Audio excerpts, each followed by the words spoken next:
వెంకటేశ్వరరావు గారు, ఎంఆర్ సంపత్ గారు, పూర్ణచంద్రరావు గారు పుష్పగుచ్చాలు అందించి స్వాగతం.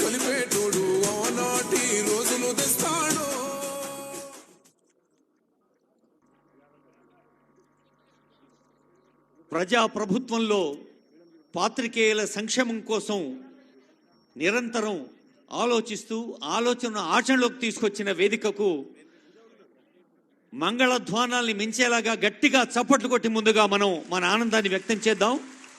గౌరవనీయులైన ముఖ్యమంత్రి వర్యులు, గౌరవనీయులైన మంత్రివర్యులు, పెద్దలు జ్యోతి వెలిగించి కార్యక్రమాన్ని శుభారంభం చేయవలసిందిగా సవినంగా ప్రార్థిస్తూ ఉన్నాం. I request honourable CM Revanth Reddy గారు అండ్ ఆల్ మినిస్టర్స్.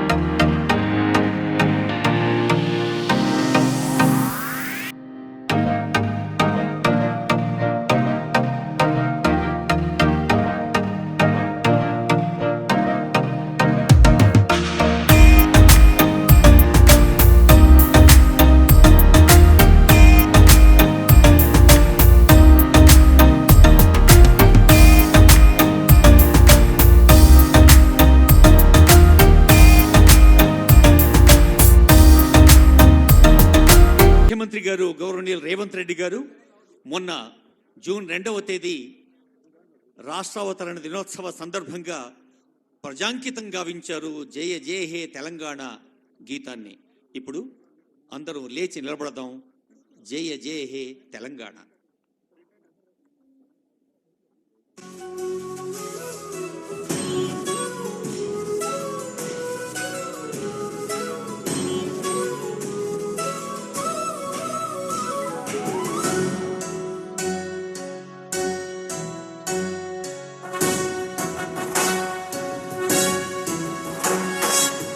జయ హే తెలంగాణ జననీ జయ కేతనం, ముక్కోటి గొంతుకలు ఒక్కటైన చేతనం, తరతరాల చరిత గల తల్లి నీరాజనం, పదపదాన నీ పిల్లలు ప్రణమిల్లిన శుభతరుణం. జయ తెలంగాణ జయ జయ తెలంగాణ, జయ తెలంగాణ జయ జయ తెలంగాణ.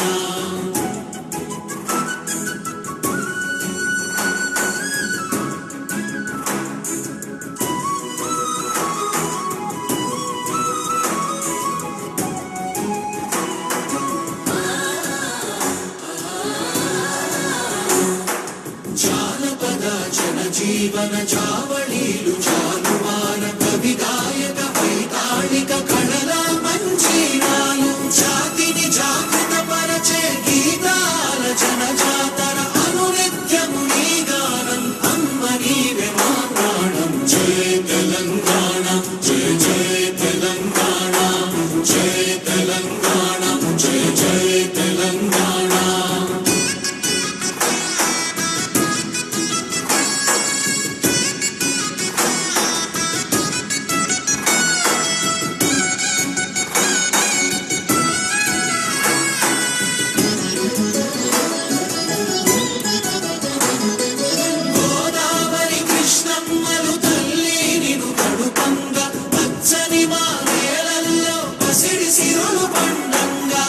శాంతుల తెలంగాణ సుభిక్షంగా ఉండాలి, ప్రతిదినమది తెలంగాణ ప్రజల కలలు పండాలి. జయ తెలంగాణ జయ జయ తెలంగాణ, జయ తెలంగాణ జయ జయ తెలంగాణ, జయ తెలంగాణ జయ జయ తెలంగాణ, జయ తెలంగాణ జయ జయ తెలంగాణ.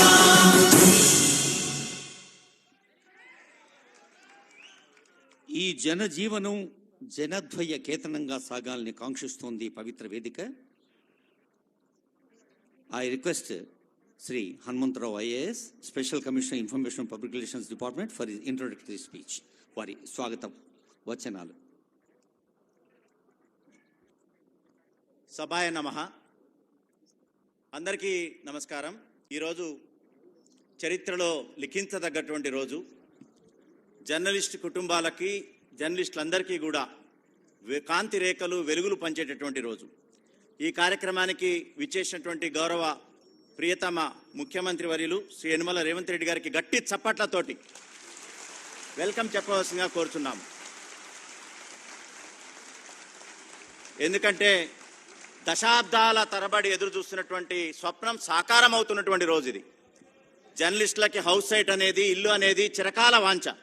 దశాబ్దాల తరబడి నెరవేరినటువంటి ఆకాంక్షను ఈరోజు స్టార్ట్ అవుతుంది. తొలి అడుగుతోటి జవహర్లాల్ నెహ్రూ హౌసింగ్ సొసైటీకి 38 ఎకరాల భూమిని స్వాధీనపరిచేటటువంటి అద్భుతమైన కార్యక్రమానికి శ్రీకారం చుట్టినటువంటి ముఖ్యమంత్రి గారికి మరొకసారి కరతాళ ధ్వనులతోటి మనం కృతజ్ఞతలు తెలియాల్సిన అవసరం ఉంది.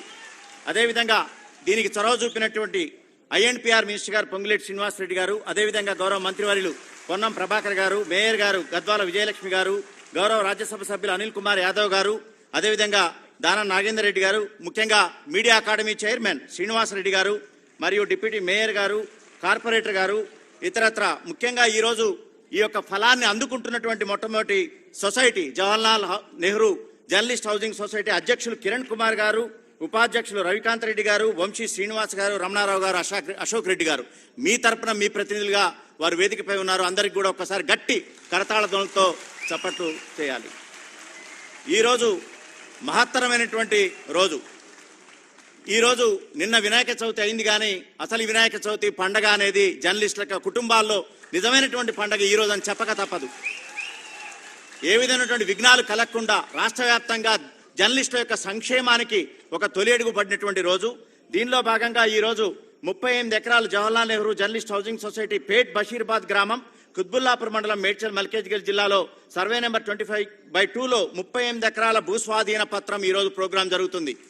అదేవిధంగా జర్నలిస్టులు ఉదయం నుంచి సాయంత్రం వరకు అహోరాత్రులు శ్రమించి ప్రజల యొక్క సమస్యల పట్ల అనునిత్యం అలర్ట్గా ఉంటూ ప్రజల సమస్యల్ని ప్రభుత్వం ముంగిట్లోకి తీసుకున్నటువంటి జర్నలిస్టులు అకాలంగా మరణిస్తే వారి కుటుంబాలను ఆదుకోవడం కోసంగా ఈరోజు ఒకేసారి 44 కుటుంబాలకి ₹1,00,000, చనిపోయినటువంటి జర్నలిస్ట్ కుటుంబాలకి ₹1,00,000 చెక్కులు అందించే రోజు.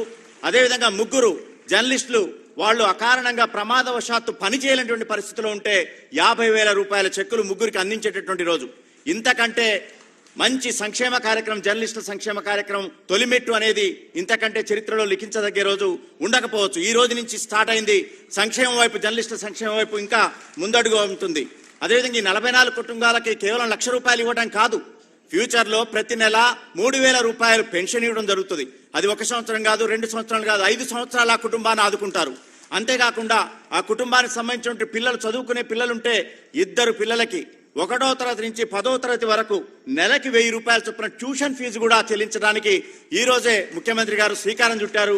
దీనితో పాటుగా ఇప్పటి వరకు 595 కుటుంబాలకు, మరణించినటువంటి జర్నలిస్ట్ కుటుంబాలకి ఈ సహాయం ప్రభుత్వం, తెలంగాణ ప్రభుత్వంలో అందుతుందని మీ అందరి గట్టి చప్పట్ల మధ్య వారందరికీ కృతజ్ఞతలు తెలియాల్సిన అవసరం ఉంది.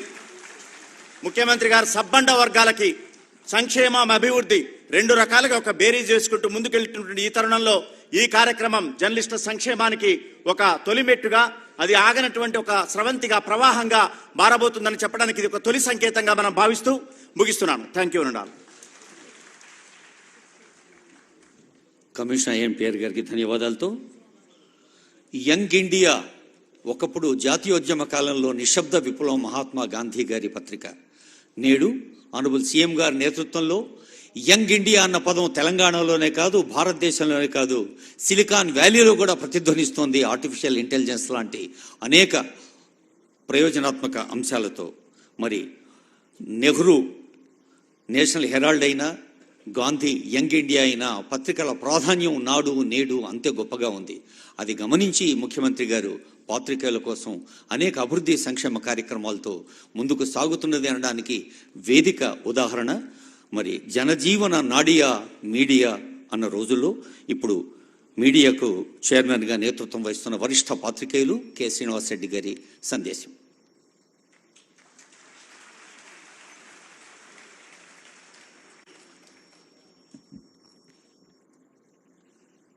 గౌరవనీయ ముఖ్యమంత్రి రేవంత్ రెడ్డి గారు, గౌరవనీయ మన మంత్రివర్యులు రెవెన్యూ సమాచార శాఖ హౌసింగ్ శాఖ మంత్రి పొంగులేటి శ్రీనివాసరెడ్డి గారు, అలాగే గౌరవ మంత్రివర్యులు పొన్నం ప్రభాకర్ గారు, ట్రాన్స్పోర్ట్ అండ్ బీసీ సంక్షేమ సంఘం హైదరాబాద్ మేయర్ గద్వాల విజయలక్ష్మి గారు, రాజ్యసభ సభ్యులు అనిల్ కుమార్ యాదవ్ గారు, ముఖ్యమంత్రి సలహాదారు వేం నరేందర్ రెడ్డి గారు, గౌరవ శాసనసభ్యులు రంగారెడ్డి గారు, media deputy mayor Mothe Srilatha Reddy గారు, గౌరవ కార్పొరేటర్ శ్రీమతి విజయారెడ్డి గారు, సమాచార కమిషనర్ గౌరవ హనుమంతరావు గారు,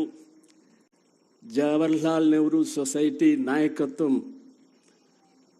కిరణ్ కుమార్, రవికాంత్, వంశీ, రమణారావు, అశోక్ రెడ్డి, ఇతర మిత్రులందరికీ నమస్కారాలు తెలియజేస్తున్నాను.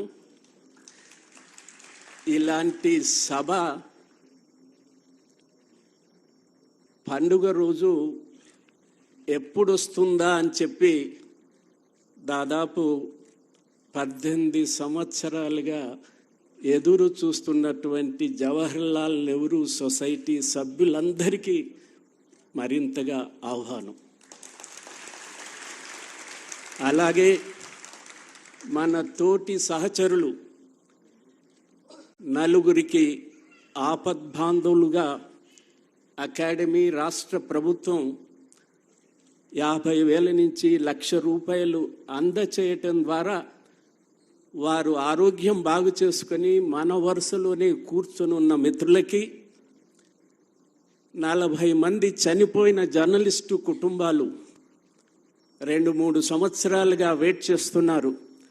ప్రభుత్వం నుంచి సహకారం కోరుతూ దరఖాస్తులు చేసి వచ్చినటువంటి 44 కుటుంబాల వివిధ జిల్లాల నుంచి వచ్చినటువంటి వారి కుటుంబ సభ్యులు అందరికీ ఆహ్వానం. ముఖ్యమంత్రి గారు, ఇవాళ ఇంతమంది జవహర్లాల్ నెహ్రూ సొసైటీకి సంబంధించిన సభ్యులు కుటుంబాలతో హాజరయ్యారు. దానికి నాకు ఒక మిత్రుడు వచ్చి అడిగాడు, సార్ ఇది నిజమేనా? దాదాపు 2 సంవత్సరాల నుంచి, అంతకుముందు 16-18 సంవత్సరాల నుంచి మీకు వస్తుంది వస్తుంది వస్తుంది అని చెప్పారు. ఈసారి డేట్ పెట్టారు, మా ఆవిడే అడుగుతుంది ఇది నిజమేనా? మేమంతా కుటుంబ సభ్యులతో వస్తే కానీ మాకు సంతృప్తి లేదు. ముఖ్యమంత్రి గారు ఆ కాగితాన్ని ఇస్తుంటే చూడాలని, రెవెన్యూ మంత్రి గారి సమక్షంలో చూడాలని కోరికతో వచ్చిన మిత్రులందరికీ నేను 1-2 విషయాలు మీ దృష్టికి తీసుకురాదలిచాను. వీరితో పాటు ఇక హైదరాబాదులో స్థలాలు లభించని జవహర్లాల్ నెహ్రూ సొసైటీ ద్వారా దాదాపు 1,100 మందికి ప్లాట్లు లభించబోతున్నాయి. వీరు కాకుండా ఇంకా హైదరాబాదులో దాదాపు ఒక 3,000 మంది జర్నలిస్టులు దాదాపు 5, 6, 10 సంవత్సరాల నుంచి వెయిట్ చేస్తూ ఉన్నారు. వారికి సంబంధించి జిల్లా కేంద్రాల్లో ఉన్నటువంటి అంత ఒత్తిడి జిల్లా కేంద్రాల్లో లేదు. నేను పరిశీలించిన దాంట్లో హైదరాబాదులో ఉన్నంత ఒత్తిడి జిల్లా కేంద్రాల్లో లేదు. జిల్లా కేంద్రాల్లో పనిచేస్తున్నటువంటి జర్నలిస్టులకి, మండల కేంద్రాల్లో పనిచేస్తున్న వారిది కూడా పెద్ద ఒత్తిడి లేదు. ఎందుకంటే ఆల్టర్నేట్స్ ఉన్నాయి. హైదరాబాదులోనే ఇబ్బంది, స్థలం ఎక్కడా అనేది ఆలోచన చేయాల్సి ఉంది.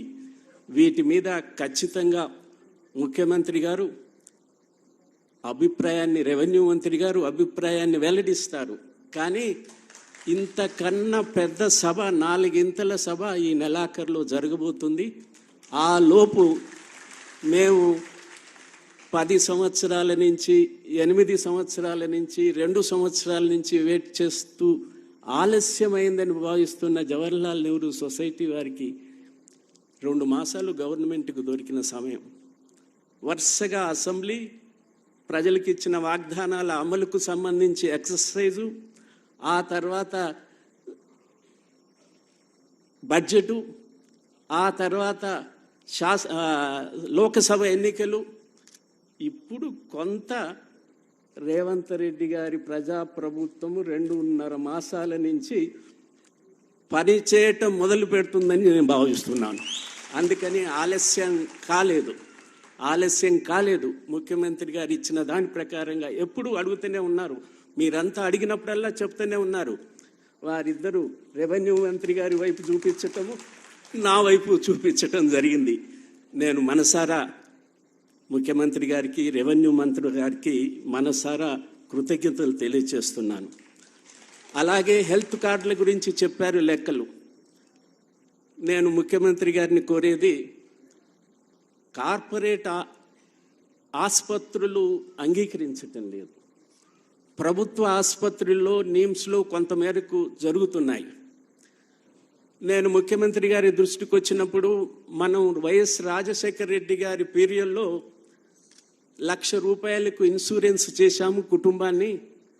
ఇప్పుడు ఆ రకంగా ఏదైనా జర్నలిస్టుల నుంచి కొంత 1/4 1/3 కొంత పే చేయటం ద్వారా మొత్తం కుటుంబాన్ని తల్లిదండ్రులతో సహా దాన్ని చేయటానికి ప్రయత్నం చేస్తే బాగుంటుంది అంటే ముఖ్యమంత్రి గారు సంతోషించి చెప్పారు. ఎక్సర్సైజ్ చేశాము. కానీ 25,000 జర్నలిస్టు కుటుంబాలకి 100 కోట్ల రూపాయలు అవుతుంది. ఇది నేను సానుకూలంగా ఎందుకు లేనంటే, మన వాళ్ళు మొత్తము పని చేసిన రోజుల్లో, కార్పొరేట్ ఆసుపత్రులు అంగీకరించిన రోజుల్లో 16 కోట్లకు మించలేదు. 16 కోట్లకు మించలేదు. ముఖ్యమంత్రి గారిని అడిగి దీన్ని కొంత పెంచటం ద్వారా ఇప్పుడున్న స్కీమ్నే మరో రకంగా ఆలోచిస్తే బాగుంటుందని చెప్పి ముఖ్యమంత్రి గారికి విజ్ఞప్తి చేస్తున్నాను. ఇక అక్రిడిటేషన్స్కి సంబంధించి భారతదేశంలో ఎక్కడా లేని విధంగా మన రాష్ట్రంలో 24,000 అక్రిడిటేషన్స్ ఉన్నాయి. అర్హులైన జర్నలిస్టులందరికీ రావాల్సిందే. కానీ ఎక్కడికి వెళ్ళినా అనర్హులైన జర్నలిస్టులు అనేక మంది ఉన్నారని చెప్పి పదే చెప్తున్నారు. ఇది మనకు గౌరవం కాదు, వృత్తికి గౌరవం కాదు. ప్రజల్లో దిగజారుతున్న జర్నలిజం పట్ల ప్రజల్లో గతంలో ఉన్న భావం ఉందా? వృత్తి పట్ల ఉందా? దాన్ని మనం ముఖ్యమంత్రి గారు, సమాచార శాఖ మంత్రి గారు ఇచ్చేటటువంటి ధీమాతో అర్హులైన వాళ్ళందరికీ అక్రిడిటేషన్స్ రావాల్సింది. అనర్హులైన ప్రతి ఒక్కరిని తొలగించాల్సింది. దానికి ఒక ప్రత్యేక కమిటీని వేసి గతంలో రాష్ట్ర ప్రభుత్వము రూపొందించినటువంటి 2016 అక్రిడిటేషన్ రూల్స్ని నేను ఆనాడే అనుకున్నాను చాలా పెద్ద పొరపాటు చేస్తున్నారని. 2 సంఘాలు కోర్టుకు వెళ్ళాయి, హైకోర్టుకి. ఇది ఫండమెంటల్ ప్రాథమిక హక్కులకు వ్యతిరేకమైంది చెప్పి 2 కౌంట్లలో ఈ రూల్స్ను కొట్టేసింది హైకోర్టు. ఇప్పుడు రూల్స్ లేవు. అక్రిడిటేషన్ రూల్స్ మళ్ళీ ఫ్రేమ్ చేయాలా. భాషా ప్రాతిపదికన అక్రిడిటేషన్ల విభజన జరగకూడదు. Fundamental right. భాష, కులము, మతముతో ఉండకూడదుగా. భాషా ప్రాతిపదికగా చేశారు. పత్రికలని సర్క్యులేషన్ ప్రాతిపదికగా విభజించాల్సిందే తప్ప 25,000 సర్క్యులేషన్ లోపు ఉన్న జర్నలిస్టులకి పత్రికకి స్మాల్ న్యూస్ పేపర్ కింద పరిగణిస్తాము. 25,000 పైన 50,000 మధ్య ఉన్నదాన్ని మధ్య తరహా పత్రికలు గుర్తిస్తారు. 50,000కు పైగా 75,000 వరకు పైన ఉన్న పత్రికల్ని బిగ్ న్యూస్ పేపర్స్. ఇది RNI, గవర్నమెంట్ ఆఫ్ ఇండియా తయారు చేసినటువంటి రూల్ ఈ దేశం మొత్తము అమలు అవుతుంది. దాన్ని ఇంకా విభజించడానికి వీల్లేదు. అందువల్ల కొత్త కమిటీ ఈ రూల్స్ను ఫ్రేమ్ చేయటంలో, అక్రిడిటేషన్స్ ఇవ్వటంలో ఖచ్చితంగా అర్హులైన జర్నలిస్టులందరికీ వచ్చేటట్టు ఖచ్చితంగా రూల్స్ ఫ్రేమ్ చేస్తాం. అనర్హులైన ఏ ఒక్క జర్నలిస్టు ఒక్కరు మిగలకూడదు, గౌరవం పోతుంది. అమ్ముకుంటున్నారు అక్రిడిటేషన్స్ని, పేరు పెట్టి బ్లాక్ మెయిల్ చేస్తున్నారు. అక్రిడిటేషన్స్ చూపించి హైదరాబాద్లో ఇతర ప్రాంతాలలో ఒక కుటుంబం ఆత్మహత్య చేసుకుంది, మనమంతా పత్రికల్లో చదివాం. దీన్ని మనం వర్కింగ్ జర్నలిస్టులుగా, ప్రొఫెషనల్ జర్నలిస్టులుగా అరికట్టకపోతే మనకే ప్రమాదం, వృత్తికి ప్రమాదం.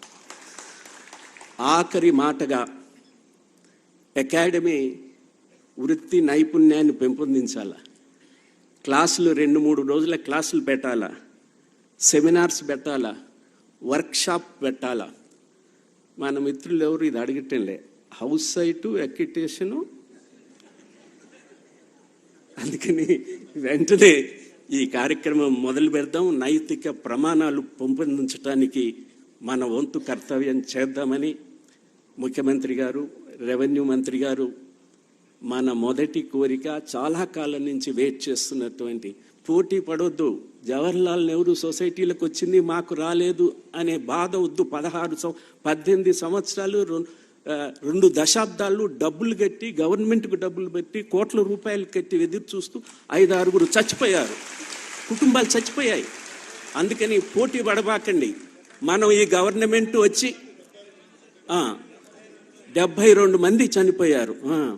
సో అందువల్ల వీరికి పోటీ పడి ముఖ్యమంత్రి గారిని, రెవెన్యూ మంత్రి గారిని, పొన్నం ప్రభాకర్ గారిని మాకెప్పుడు అనబాకండి. కొద్దిగా టైం ఇవ్వండి. నెక్స్ట్ 5-6 వేల మందితో జర్నలిస్టులు రాష్ట్ర వ్యాప్త ఒక సభ పెట్టి అక్కడ ముఖ్యమంత్రి గారిని మాకు ఒక సానుకూల ప్రకటన చేయండి అని అడుగుదాం. అందరూ సహకరించాలని చెప్పి కోరుతూ ధన్యవాదాలు. మీడియా అకాడమీ అధ్యక్షులు కె. శ్రీనివాస్ రెడ్డి గారు పెద్దలకు ధన్యవాదాలతో, తెలంగాణ జనసామాన్యానికి ఏ అవసరం ఉన్నా ప్రభుత్వంగా మేము ఉన్నాం అని సేవలో ముందున్న గౌరవ మంత్రివర్యులు పొన్నం ప్రభాకర్ గారి సందేశం.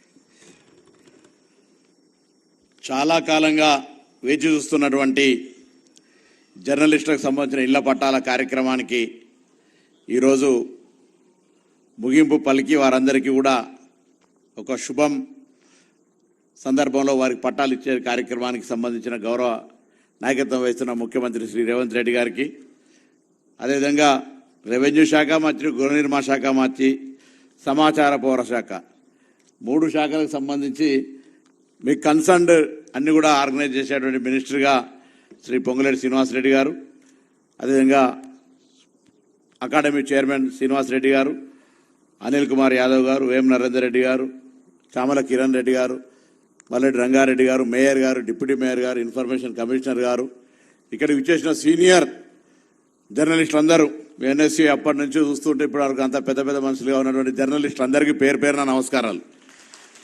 వనవాసం కూడా 14 సంవత్సరాలే కానీ మీకు 18 సంవత్సరాలు పట్టింది గమ్యం చేరడానికి. ఇల్లు కట్టి చూడు, పెళ్లి చేసి చూడన్నట్టుగా ఇప్పుడు ఇంటికి ఒక మోక్షం వస్తూ ఉంది. మీ అందరికీ శుభాకాంక్షలు. తప్పకుండా ఇది ఒక శుభ పరిణామం. ఎందుకంటే ప్రభుత్వానికి ప్రజలకు మధ్య వారధిగా ఉండేటువంటి వృత్తిలో ఉండి, ఇంతకు పెద్దలు శ్రీనివాసరెడ్డి గారు చెప్పినట్టుగా మండలాల్లో, జిల్లాల్లో కొద్దో గొప్ప వారికి అక్కడనే స్థిర నివాసాలు ఉండడం వల్ల వృత్తిపరంగా ఇబ్బంది లేకపోవచ్చు. కానీ వృత్తిపరంగా అన్ని జిల్లాల నుంచి, అన్ని పట్టణాల నుంచి ఇక్కడికి వచ్చి వృత్తిపరంగా చేస్తూ ఉన్నటువంటి మీ అందరికీ సంబంధించిన ఒక ఇల్లును, ఉదాహరణ నేను కూడా ఒక ఇల్లు కట్టుకోవాలంటే ఎకరన్నర అమ్ముతే గుంట వచ్చే పరిస్థితి లేదు ముఖ్యమంత్రి గారు. అట్లా అమ్ముకొని ప్రాక్టికల్గా చూసినాం, చాలా ఇబ్బంది ఉన్నది. అంటే వాస్తవంగా ఆ ఎమ్మెల్యే ఎంపీల చట్టంలో అప్పుడు మేము 2005లో మార్కెట్ చైర్మన్ ఉంది కాబట్టి మాకు కూడా జాగా రాకుండే. ఏది ఏమైనా ఒక జాగా, ఇల్లు అనేటువంటి ఒక పెద్ద కళ. దాని సందర్భంగా 18 సంవత్సరాలు పరిష్కరించబడినటువంటి ఒక సమస్య జటిలమై, మరి పెద్దలు ఈ సందర్భంగా మనం ఇద్దరికి ప్రత్యేకంగా కృతజ్ఞతలు చెప్పాలి. ఒకరు మన చీఫ్ జస్టిస్ గౌరవ రమణ గారికి అయితే, దాన్ని అమలు చేసినటువంటి గౌరవ ముఖ్యమంత్రి గారు కూడా సమస్య పరిష్కారమై 2 సంవత్సరాలైంది. మనం అందరూ, మీరు అందరం కొట్లాడి సాధించుకున్న తెలంగాణలో మన ప్రభుత్వం ఏర్పడి కూడా దాన్ని మనం పరిష్కరించలేకపోయినాం. కానీ ప్రతిపక్షంలో ఉన్నప్పుడు రాష్ట్ర కాంగ్రెస్ అధ్యక్షుడిగా రేవంత్ రెడ్డి గారు పార్టీ తరఫున మీకు హామీ ఇచ్చి 2 సంవత్సరాలు ఈ అంశం పెండింగ్లో ఉన్నప్పుడు కూడా మేము ఏర్పడ్డ మొదటి సంవత్సరంలోనే ఈ యొక్క సమస్యను పరిష్కరించి ఈరోజు మీ అందరికీ కూడా ఆ యొక్క జటిలమైన సమస్యను పరిష్కారం చేసి మీకు అందజేస్తా ఉన్నారు. నేను గౌరవ ముఖ్యమంత్రి గారికి గ్రామీణ ప్రాంతాలకు సంబంధించి ఒక గ్రామీణ ప్రాంత నియోజకవర్గం హుస్నాబాద్ లాంటి నియోజకవర్గం నుంచి ప్రాతినిధ్యం వహించే సందర్భంలో ఈరోజు గ్రామీణ అక్రిడేషన్లు, జర్నలిస్టులు, నైపుణ్యత లేదా నైతిక విలువలకు సంబంధించి శ్రీనివాసరెడ్డి గారు చెప్పినారు కాబట్టి నేను ఆ మాటల జోలికి పోను. కానీ దయచేసి క్షేత్రస్థాయిలో నిజంగా ఇబ్బందుల్లో ఉన్నటువంటి కొంత జర్నలిస్టులు ఉన్నారు. వారికి కూడా వృత్తిలో నైపుణ్యం ఉండి నిబద్ధతతో పనిచేయగలిగి వారు ఎటువంటి పొరపాటు చేయకుండా ఉండాలంటే ఎక్కడైతే అవసరం ఉండి ఇల్లు లేదనుకుంటారో వాళ్ళందరూ కూడా ఒక చట్టంలోనే ఏదైనా ఒక పద్ధతిని చేసి రాష్ట్ర వ్యాప్తంగా మండల కేంద్రాల్లో, జిల్లా కేంద్రాల్లో ఉన్నటువంటి వాళ్ళందరికీ, ఎందుకంటే 2000 నేను అనుకుంటా నెదురుమల్లి జనార్దన్ రెడ్డి గారు ముఖ్యమంత్రి ఉన్నప్పుడు కరీంనగర్లో అప్పుడు దేవులపల్లి అమర్ గారు వారందరూ అక్కడ ఉండి, రమణారావు గారు కూడా అక్కడ ఉండి, వీళ్ళందరూ కూడా అప్పుడు ఆ రోజు మరి అక్కడ జర్నలిస్టులకు స్థలాలు ఇచ్చడం జరిగింది. అట్లనే ఇప్పుడు కూడా ఒక చరిత్రలో నిలిచిపోవాలనుకుంటే అప్పుడు ఆనాడు జర్నలిస్టుల కాలనీలుగా ఎట్లయితే ఏర్పడ్డాయో రాష్ట్ర వ్యాప్తంగా కాంగ్రెస్ ప్రభుత్వంలో మేమంతా కూడా వినడం, మేము చెప్పిందే మీరు వినాలనేటువంటి మనస్తత్వం ఉండే పార్టీ కాంగ్రెస్ పార్టీ కాదు. ప్రజాస్వామికంగా అందరూ బాగుండాలి, అన్ని వర్గాలు బాగుండాలి, అందరూ బాగుంటేనే ప్రజాస్వామ్యం బాగుంటుంది. ప్రజాస్వామ్యాన్ని నమ్మకంగా రాజ్యాంగాన్ని రక్షించే విధంగా పరిపాలించే పార్టీ కాంగ్రెస్ పార్టీ. అందులో మీ అందరూ అభిప్రాయాలు తీసుకుంటారు కాబట్టి నేను కూడా ఒక పౌరుడిగా మంత్రి అయినప్పటికీ కూడా గ్రామీణ ప్రాంతాల్లో ఉన్న జర్నలిస్టులకు సంబంధించి మరి వాళ్ళ ల్యాండ్స్ కూడా కొంచెం సానుకూలంగా స్పందించాలని కోరుతూ మీ అందరికీ పేరు పేరున నిజంగా కూడా చాలా సంతోషంగా ఉంది. మీ అందరు ఇక్కడ చూస్తున్నట్టయితే 18 సంవత్సరాలు అనేది చాలా తక్కువ సమయం కాదు. ఒక పుట్టిన పిల్లాడు ఓటేసే హక్కు దాకా వచ్చినటువంటి వయసు అలా ఆయన కూడా మేజర్ అయిపోయి అటువంటి పరిస్థితుల్లో మీ అందరూ కూడా ఈరోజు ఒక జాగా ఓనర్ అవుతున్నందుకు మీ అందరికీ నాకు మరొక్కసారి హైదరాబాద్ ఇన్ఛార్జ్ మంత్రిగా ఆ ఏరియా రంగారెడ్డి జిల్లాలో వస్తుంది కావచ్చు, బషీర్బాగ్ అయినప్పటికీ కూడా కార్యక్రమం సందర్భంగా మీ అందరికీ పేరు పేరున వ్యక్తిగతంగా నా ఆర్థిక శుభాకాంక్షలు తెలియజేస్తూ భవిష్యత్తులో ఈ నవరాత్రుల సందర్భంగా పొందుతున్న ఈ యొక్క జాగా ఎటువంటి విఘ్నాలు లేకుండా మంచి గృహ నిర్మించుకొని మరి ఒక గృహ ప్రవేశం కూడా తొందరలో జరుపుకోవాలని ఆకాంక్షిస్తూ అందరికీ నా శుభాకాంక్షలు చెప్తూ సెలవు తీసుకుంటా ఉన్నాను. గౌరవ మంత్రివర్యులు పొన్నం ప్రభాకర్ గారికి ధన్యవాదాలు, నమస్సులు. వార్త యందు జగతి వర్ధిల్లుతున్నది అని మహాభారతం అన్న మరి రేపే జయంతి. ప్రజాకవి కాళోజీ ఒకే ఒక్క సిరాచుక్క 1,00,000 మెదళ్లకు కదలిక అన్న పాత్రికేయ రంగం ప్రాధాన్యం ఎరిగిన పెద్దలు, జర్నలిస్టుల కోరికల్ని జనరస్గా పరిష్కరిస్తూ సాగుతూ మరి ప్రజల కోరికలు నెరవేర్చడంలోనే గుండెల నిండా ఆనందం పొంగేటి మన మంత్రి పొంగులేటి వారి సందేశం.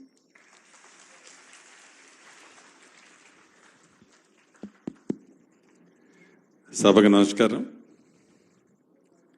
ఈ కార్యక్రమానికి ముఖ్య అతిథిగా విచ్చేసిన మన అందరికీ దిక్చూసి మన గౌరవ ముఖ్యమంత్రి గారు రేవంత్ రెడ్డి గారికి, సహచర మంత్రివర్యులు పొన్నం ప్రభాకర్ గారికి, ప్రెస్ అకాడమీ చైర్మన్ అనుభవజ్ఞులు పెద్దలు శ్రీనివాసరెడ్డి గారికి, పార్లమెంట్ సభ్యులు అనిల్ గారు, కిరణ్ కుమార్ రెడ్డి గారికి, వేం నరేంద్ర రెడ్డి గారికి, సహచర ఎమ్మెల్యే గారు రంగన్న గారికి, అదే రకంగా మేయర్ గారు, డిప్యూటీ మేయర్ గారు, కమిషనర్ గారు, ఈ జేఎన్జే సొసైటీ అధ్యక్ష కార్యవర్గ వారి టీం అందరికీ, ఈ కార్యక్రమంలో అనేక సంఘాలు వారు ఉన్నారు, వారందరికీ ముఖ్యంగా ప్రెస్ కుటుంబ సభ్యులందరికీ మనస్ఫూర్తిగా శిరస్సు వంచి పేరు పేరున హృదయపూర్వక నమస్కారం.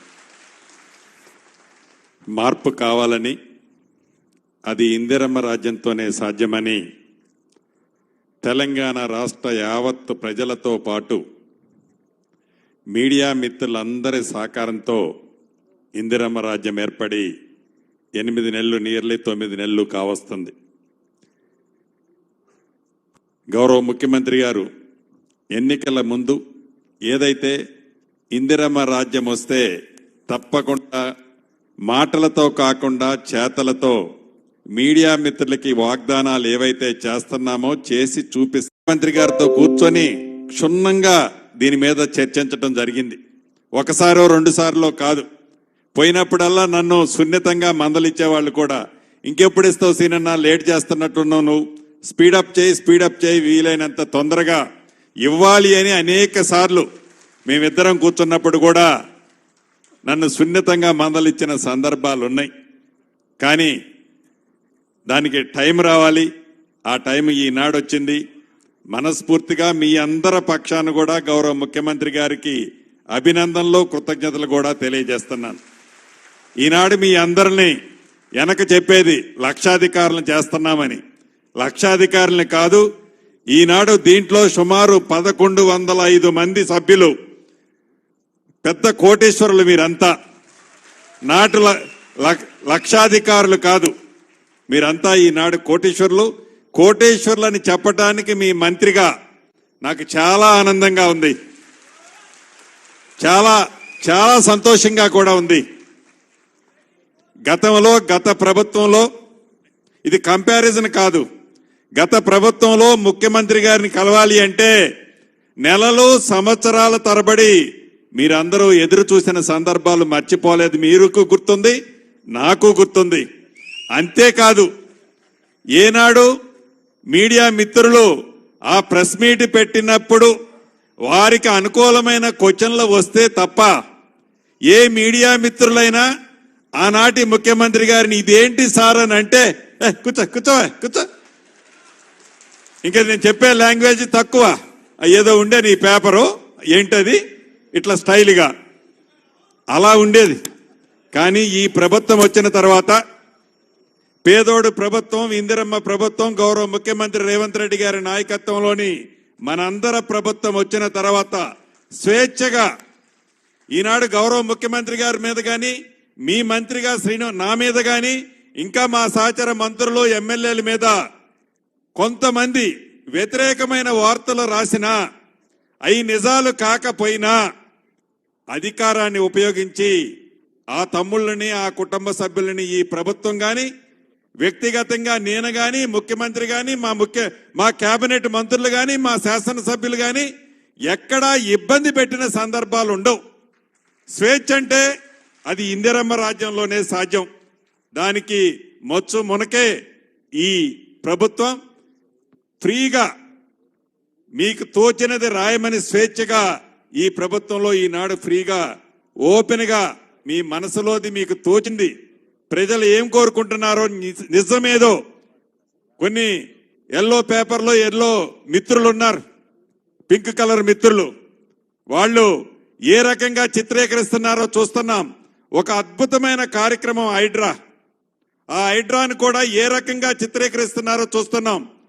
గడిచిన వారం రోజుల నుంచి రాష్ట్ర వ్యాప్తంగా అనేక జిల్లాలు అతలకుతలమవుతున్నాయి వరదలతో.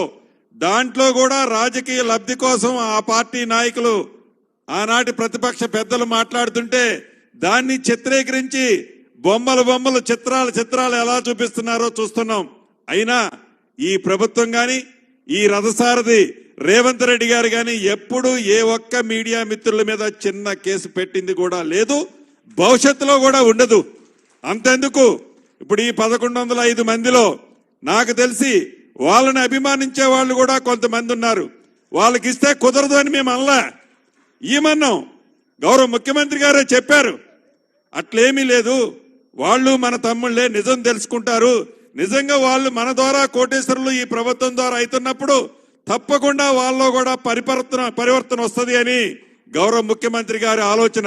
అంటే ఈ ప్రభుత్వం యొక్క ఆలోచన, ఈ ప్రభుత్వం యొక్క పరితనం, ఈ ప్రభుత్వం యొక్క బ్రాడ్ మైండ్ అలా ఉంటది. అదే ఇందిరమ్మ రాజ్యం. నిజంగా ఇది ఒక వారం రోజుల క్రితమే జరగాల్సి ఉండే, ఆనాడు కొన్ని అనివార్య కారణాల వల్ల పోస్ట్ పోన్ చేసి మళ్ళీ ఈ రోజు పెట్టుకున్నాం. ఈ రోజు కూడా ఉదయం 11 గంటలకే జరగాలి. కానీ రాత్రి మళ్లీ వర్షాలు ఉధృతమైన సందర్భంగా గౌరవ ముఖ్యమంత్రి గారి సూచనల మేరకు మళ్లీ నేను జిల్లాకి వెళ్లాల్సి వచ్చింది. జిల్లాలోకి వెళ్తే మళ్ళా హెలికాప్టర్ పంపించి లేట్ అవుతుంది సీనన్న, నువ్వు వచ్చే ఏమంటే ఎట్టి పరిస్థితుల్లో ఈ రోజు జరపాలి అని చెప్పారు. 3 గంటలుగా 3ంటికి అన్నారు. లేట్ అయినందుకు నా మీడియా కుటుంబ సభ్యులందరినీ మన్నించవలసిందిగా మనస్ఫూర్తిగా కోరుతున్నా. ఈరోజు యావత్ తెలంగాణ రాష్ట్రంలో వరదల ఉధృతితో అతలకుతలమవుతుంది రాష్ట్రం. ఈ రాష్ట్రాన్ని తప్పకుండా, ఈ రాష్ట్ర ప్రజలని, పేదవాళ్లకు అండగా మాతో పాటు మీరు కూడా పూర్తి సహకారం, స్వేచ్ఛ సహకారం ఉండాలని కూడా మిమ్మల్ని వేదిక మీద నుంచి మనస్ఫూర్తిగా కోరుతున్నా. ఇంతేకాదు భవిష్యత్తులో కూడా నిజంగా పేదవాళ్ళు ఏ ప్రభుత్వాన్ని అయితే కోరుకున్నారో, పేదవాళ్ళు ఏమి కావాలనుకొని ఈ ఇందిరమ్మ రాజ్యాన్ని తెచ్చుకున్నారో ఆ దిశగా గౌరవ ముఖ్యమంత్రి గారు ఈ రోజు తీసుకునే అనేక మంచి నిర్ణయాలు, అది మూసీ ప్రక్షాళనే కావచ్చు, ఫోర్త్ సిటీయే కావచ్చు, టౌన్లో డెవలప్మెంట్సే కావచ్చు, రైతులకి రుణమాఫీ, నిజంగా 31,000 కోట్లు ఈనాడు ఈ ప్రభుత్వం ఇచ్చే పరిస్థితిలో లేదు. నిజం చెప్పుకోవాలంటే అది కేవలం గౌరవ ముఖ్యమంత్రి గారు పొట్టు మొంకి పట్టుబట్టారు. ఏది ఏమైనా రైతన్నలకు అండగా ఉండాలి, రైతన్నను కాపాడుకోవాలి. రైతన్న లేకపోతే మనందరం జీవించడమే కష్టమో ఒక రైతుగా నాకు తెలుసు అని అనేక ఇబ్బందులు పడి సుమారు 18,000 కోట్లు పైగా ఈనాడు ఈ ప్రభుత్వం రైతన్నల ఖాతాలో జమ చేసింది. ఇంకా 12,500-13,000 కోట్లు కూడా ఇయ్యాలి. ఇచ్చే ప్రాసెస్ లో ఏవైతే ఉన్నాయో వాటన్నిటినీ సవరించి ఏదైతే 2 లక్షల పైన అమౌంట్ ని రైతన్నలు కట్టిన తర్వాత మనం వేస్తేనే ఆ బ్యాంకర్ తిరిగి వాళ్ళకి చెల్లిస్తారని, ఇలా ఆ డబ్బు కూడా వేసే కార్యక్రమాన్ని యుద్ధ ప్రాతిపదిక మీద ఈ ప్రభుత్వం గౌరవ ముఖ్యమంత్రి రేవంత్ రెడ్డి గారి చేతులతో చేపట్టింది. దీన్ని కూడా ఒక రాజకీయం. చివరికి వరదలు ఖమ్మం వచ్చారు. ఖమ్మం వచ్చినప్పుడు ఇక్కడున్న మీడియా మిత్రులందరికీ తెలుసు, దాని మీద కూడా వెనక పెద్దోళ్ళు చెప్తుండేది శవాల మీద చిల్లరేరుకునే రాజకీయాలు అని. వరదల్లో కూడా బురద రాజకీయాలు చేస్తూ ఈ ప్రభుత్వాన్ని చిన్నబుచ్చే విధంగా ఈ ప్రభుత్వం చేస్తున్న మంచితనాన్ని ఆ బురదలో పెట్టాలని వాళ్ళు పగటి కలలు కంటుంటే ప్రజలు ప్రతిదీ గమనిస్తున్నారు, ప్రతిదీ చూస్తున్నారు. 2 సార్లు కర్రు కాల్చి వాదపెట్టినా ఇంకా వాళ్ళకి జ్ఞానోదయం కాలే. నిన్న మొన్న కేంద్ర ప్రభుత్వం నుంచి మంత్రులు వచ్చారు. ఇంతకుముందు కూడా కిషన్ రెడ్డి గారు నేను కలిసే వచ్చాం. అంటే గౌరవ ముఖ్యమంత్రి గారు ఆనాటి ఇప్పుడు ప్రధానమంత్రి గారు తెలంగాణ రాష్ట్రానికి వస్తే పోయి ఈ రాష్ట్ర పరిస్థితి యథార్థం ఏంటో చెప్పి ఈ రాష్ట్రానికి కేంద్రం నుంచి ఏం కావాలని అడిగితే దాన్ని పెద్దన్న పాత్ర పోషించమని అడిగితే బడే బాయ్ చోటే బాయ్ అని దానికి కూడా రంకు కట్టారు. అంటే ఎంత దౌర్భాగ్యమైన ఆలోచన ఆనాడు ప్రతిపక్షానికి ఉండేది. చివరికి వాళ్ళు మీడియా మిత్రుల మీద కూడా ఎలా ఉక్కు పాదం పెట్టాలని చూశారో మీకు తెలియంది కాదు.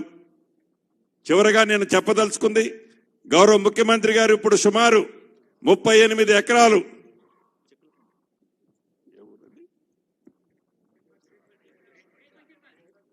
బేగ్ బషీర్ బాగ్ దగ్గర 38 ఎకరాలు 1105 నెంబర్లకి ఇవ్వటం జరిగింది. ఇందాక సభ్యులున్నారు, సుమారు 23-24 వేల మందికి గతంలో కార్డులు ఇచ్చారు.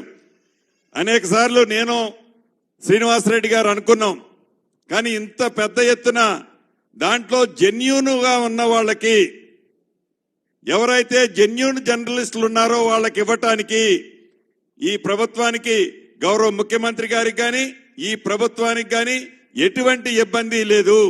ఆ జెన్యూనిటీని తేల్చాల్సింది ప్రభుత్వ పక్షంలో ఉన్న గౌరవ ముఖ్యమంత్రి గారో మంత్రిగా నేనో కాదు, సభ్యులైన మీరే తేల్చాలి. అది మండల స్థాయి కానీ జిల్లా స్థాయి కానీ ఇంకా హైదరాబాద్ లో కూడా చాలా మంది ఉన్నారు అర్హులైన జర్నలిస్టులు. తప్పకుండా వాళ్ళ ఆరోగ్య కార్డ్స్ విషయంలో కానీ ఇతరత్ర విషయంలో కానీ తప్పకుండా పాజిటివ్ గానే థింక్ చేస్తుంది ఈ ప్రభుత్వం. నెగిటివ్ సెకండ్ యాంగిల్లో ఈ ప్రభుత్వం ఎట్టి పరిస్థితుల్లో ఎప్పుడూ థింక్ చేయదు, పాజిటివ్ లోనే థింక్ చేస్తుంది. కానీ అది జెన్యూనిటీ ఉంటేనే చేయగలుగుద్ది.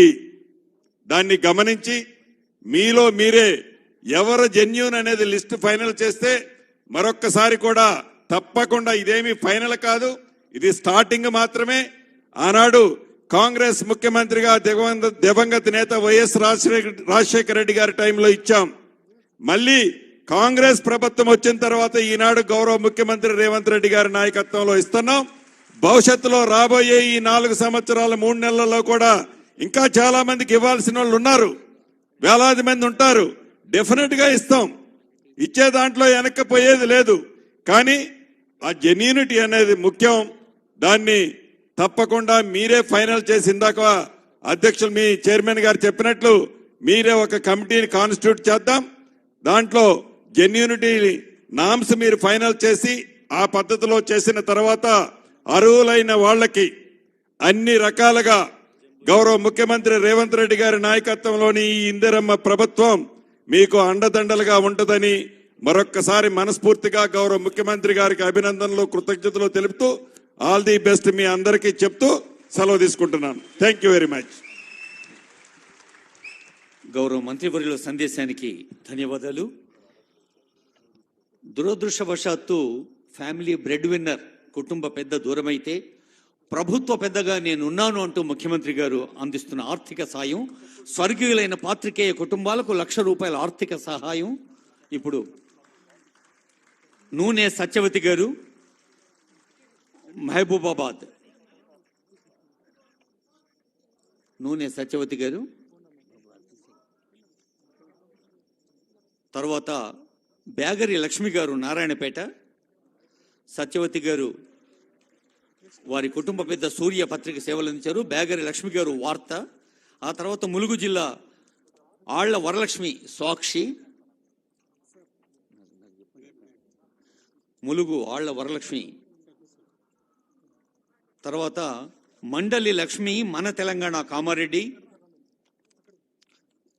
మండలి లక్ష్మి గారు మన తెలంగాణ కామారెడ్డి.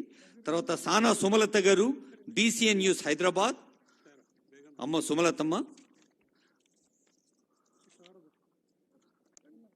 Naseerunnisa Begum metro evening Mahabub Nagar.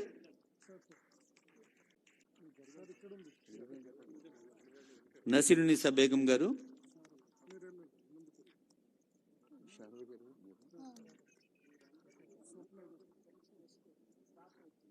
₹1,00,000 ఆర్థిక సాయంతో పాటు మరి మన మీడియా అకాడమీ చైర్మన్ గారు గుర్తు చేస్తున్నారు, ప్రతి నెల ₹3,000 పెన్షన్ కూడా ఇస్తోంది ప్రభుత్వం.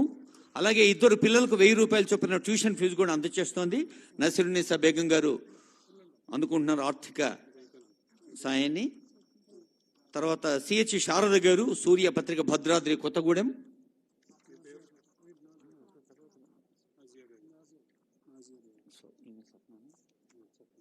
శారద గారు తర్వాత స్వప్న గారు, స్వప్న గారు 99 TV పెద్దపల్లి.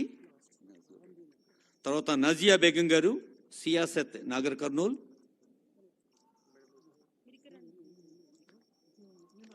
ఆ తర్వాత వీణ గారు మనం భూపాలపల్లి. నిజానికి ఒక కుటుంబ పెద్దను, కుటుంబానికి ఆధారంగా ఉన్న వ్యక్తిని కోల్పోవడం దుఃఖం, అది తీర్చలేని లోటు. కానీ మరి ప్రభుత్వం ఇలా ఆర్థిక సాయంతో పెన్షన్తో ముందుకొచ్చింది. అందుకు ఇప్పుడు అందరూ ఎదురు చూస్తున్న శుభ సందర్భం. ఇందాక అందరి సందేశాల్లో కూడా విన్నాం, ఎన్నాళ్ల నిరీక్షణ ఫలిస్తోంది. మరి కళ్ళు ఆనందంతో కాంతి విరిసే సందర్భం. ఆనరబుల్ ముఖ్యమంత్రి గారి చేతుల మీదుగా 38 ఎకరాల Jawahar Lal Nehru journalist housing society, తొలి ప్రధాని పేరిట ఏర్పడ్డటువంటి హౌసింగ్ సొసైటీ ప్రభుత్వ ఉత్తర్వది, భూమి స్వాధీన ఉత్తర్వు. ఇందులో JNJHS గౌరవ అధ్యక్షులు బి కిరణ్ కుమార్ గారు, గౌరవ ఉపాధ్యక్షులు రవికాంత్ రెడ్డి గారు, గౌరవ కార్యదర్శి వంశీ శ్రీనివాస్ గారు, డైరెక్టర్ రమణారావు గారు, అశోక్ రెడ్డి గారు, ఇంకా ఎందరో వారు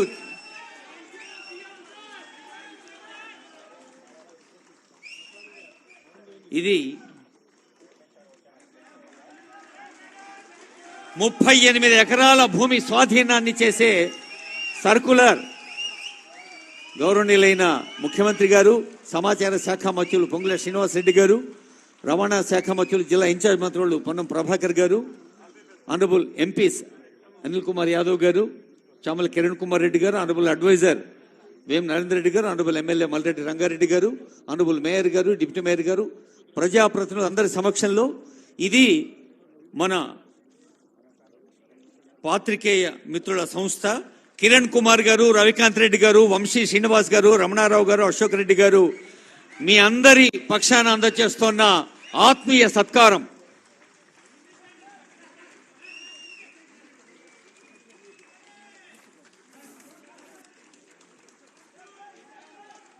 ఏమండి చప్పట్లకు పోటీ పెడదాం. బంగ్లా నుంచి ఎక్కువ వస్తాయా చప్పట్లు, కింద నుంచి ఎక్కువ వస్తాయా?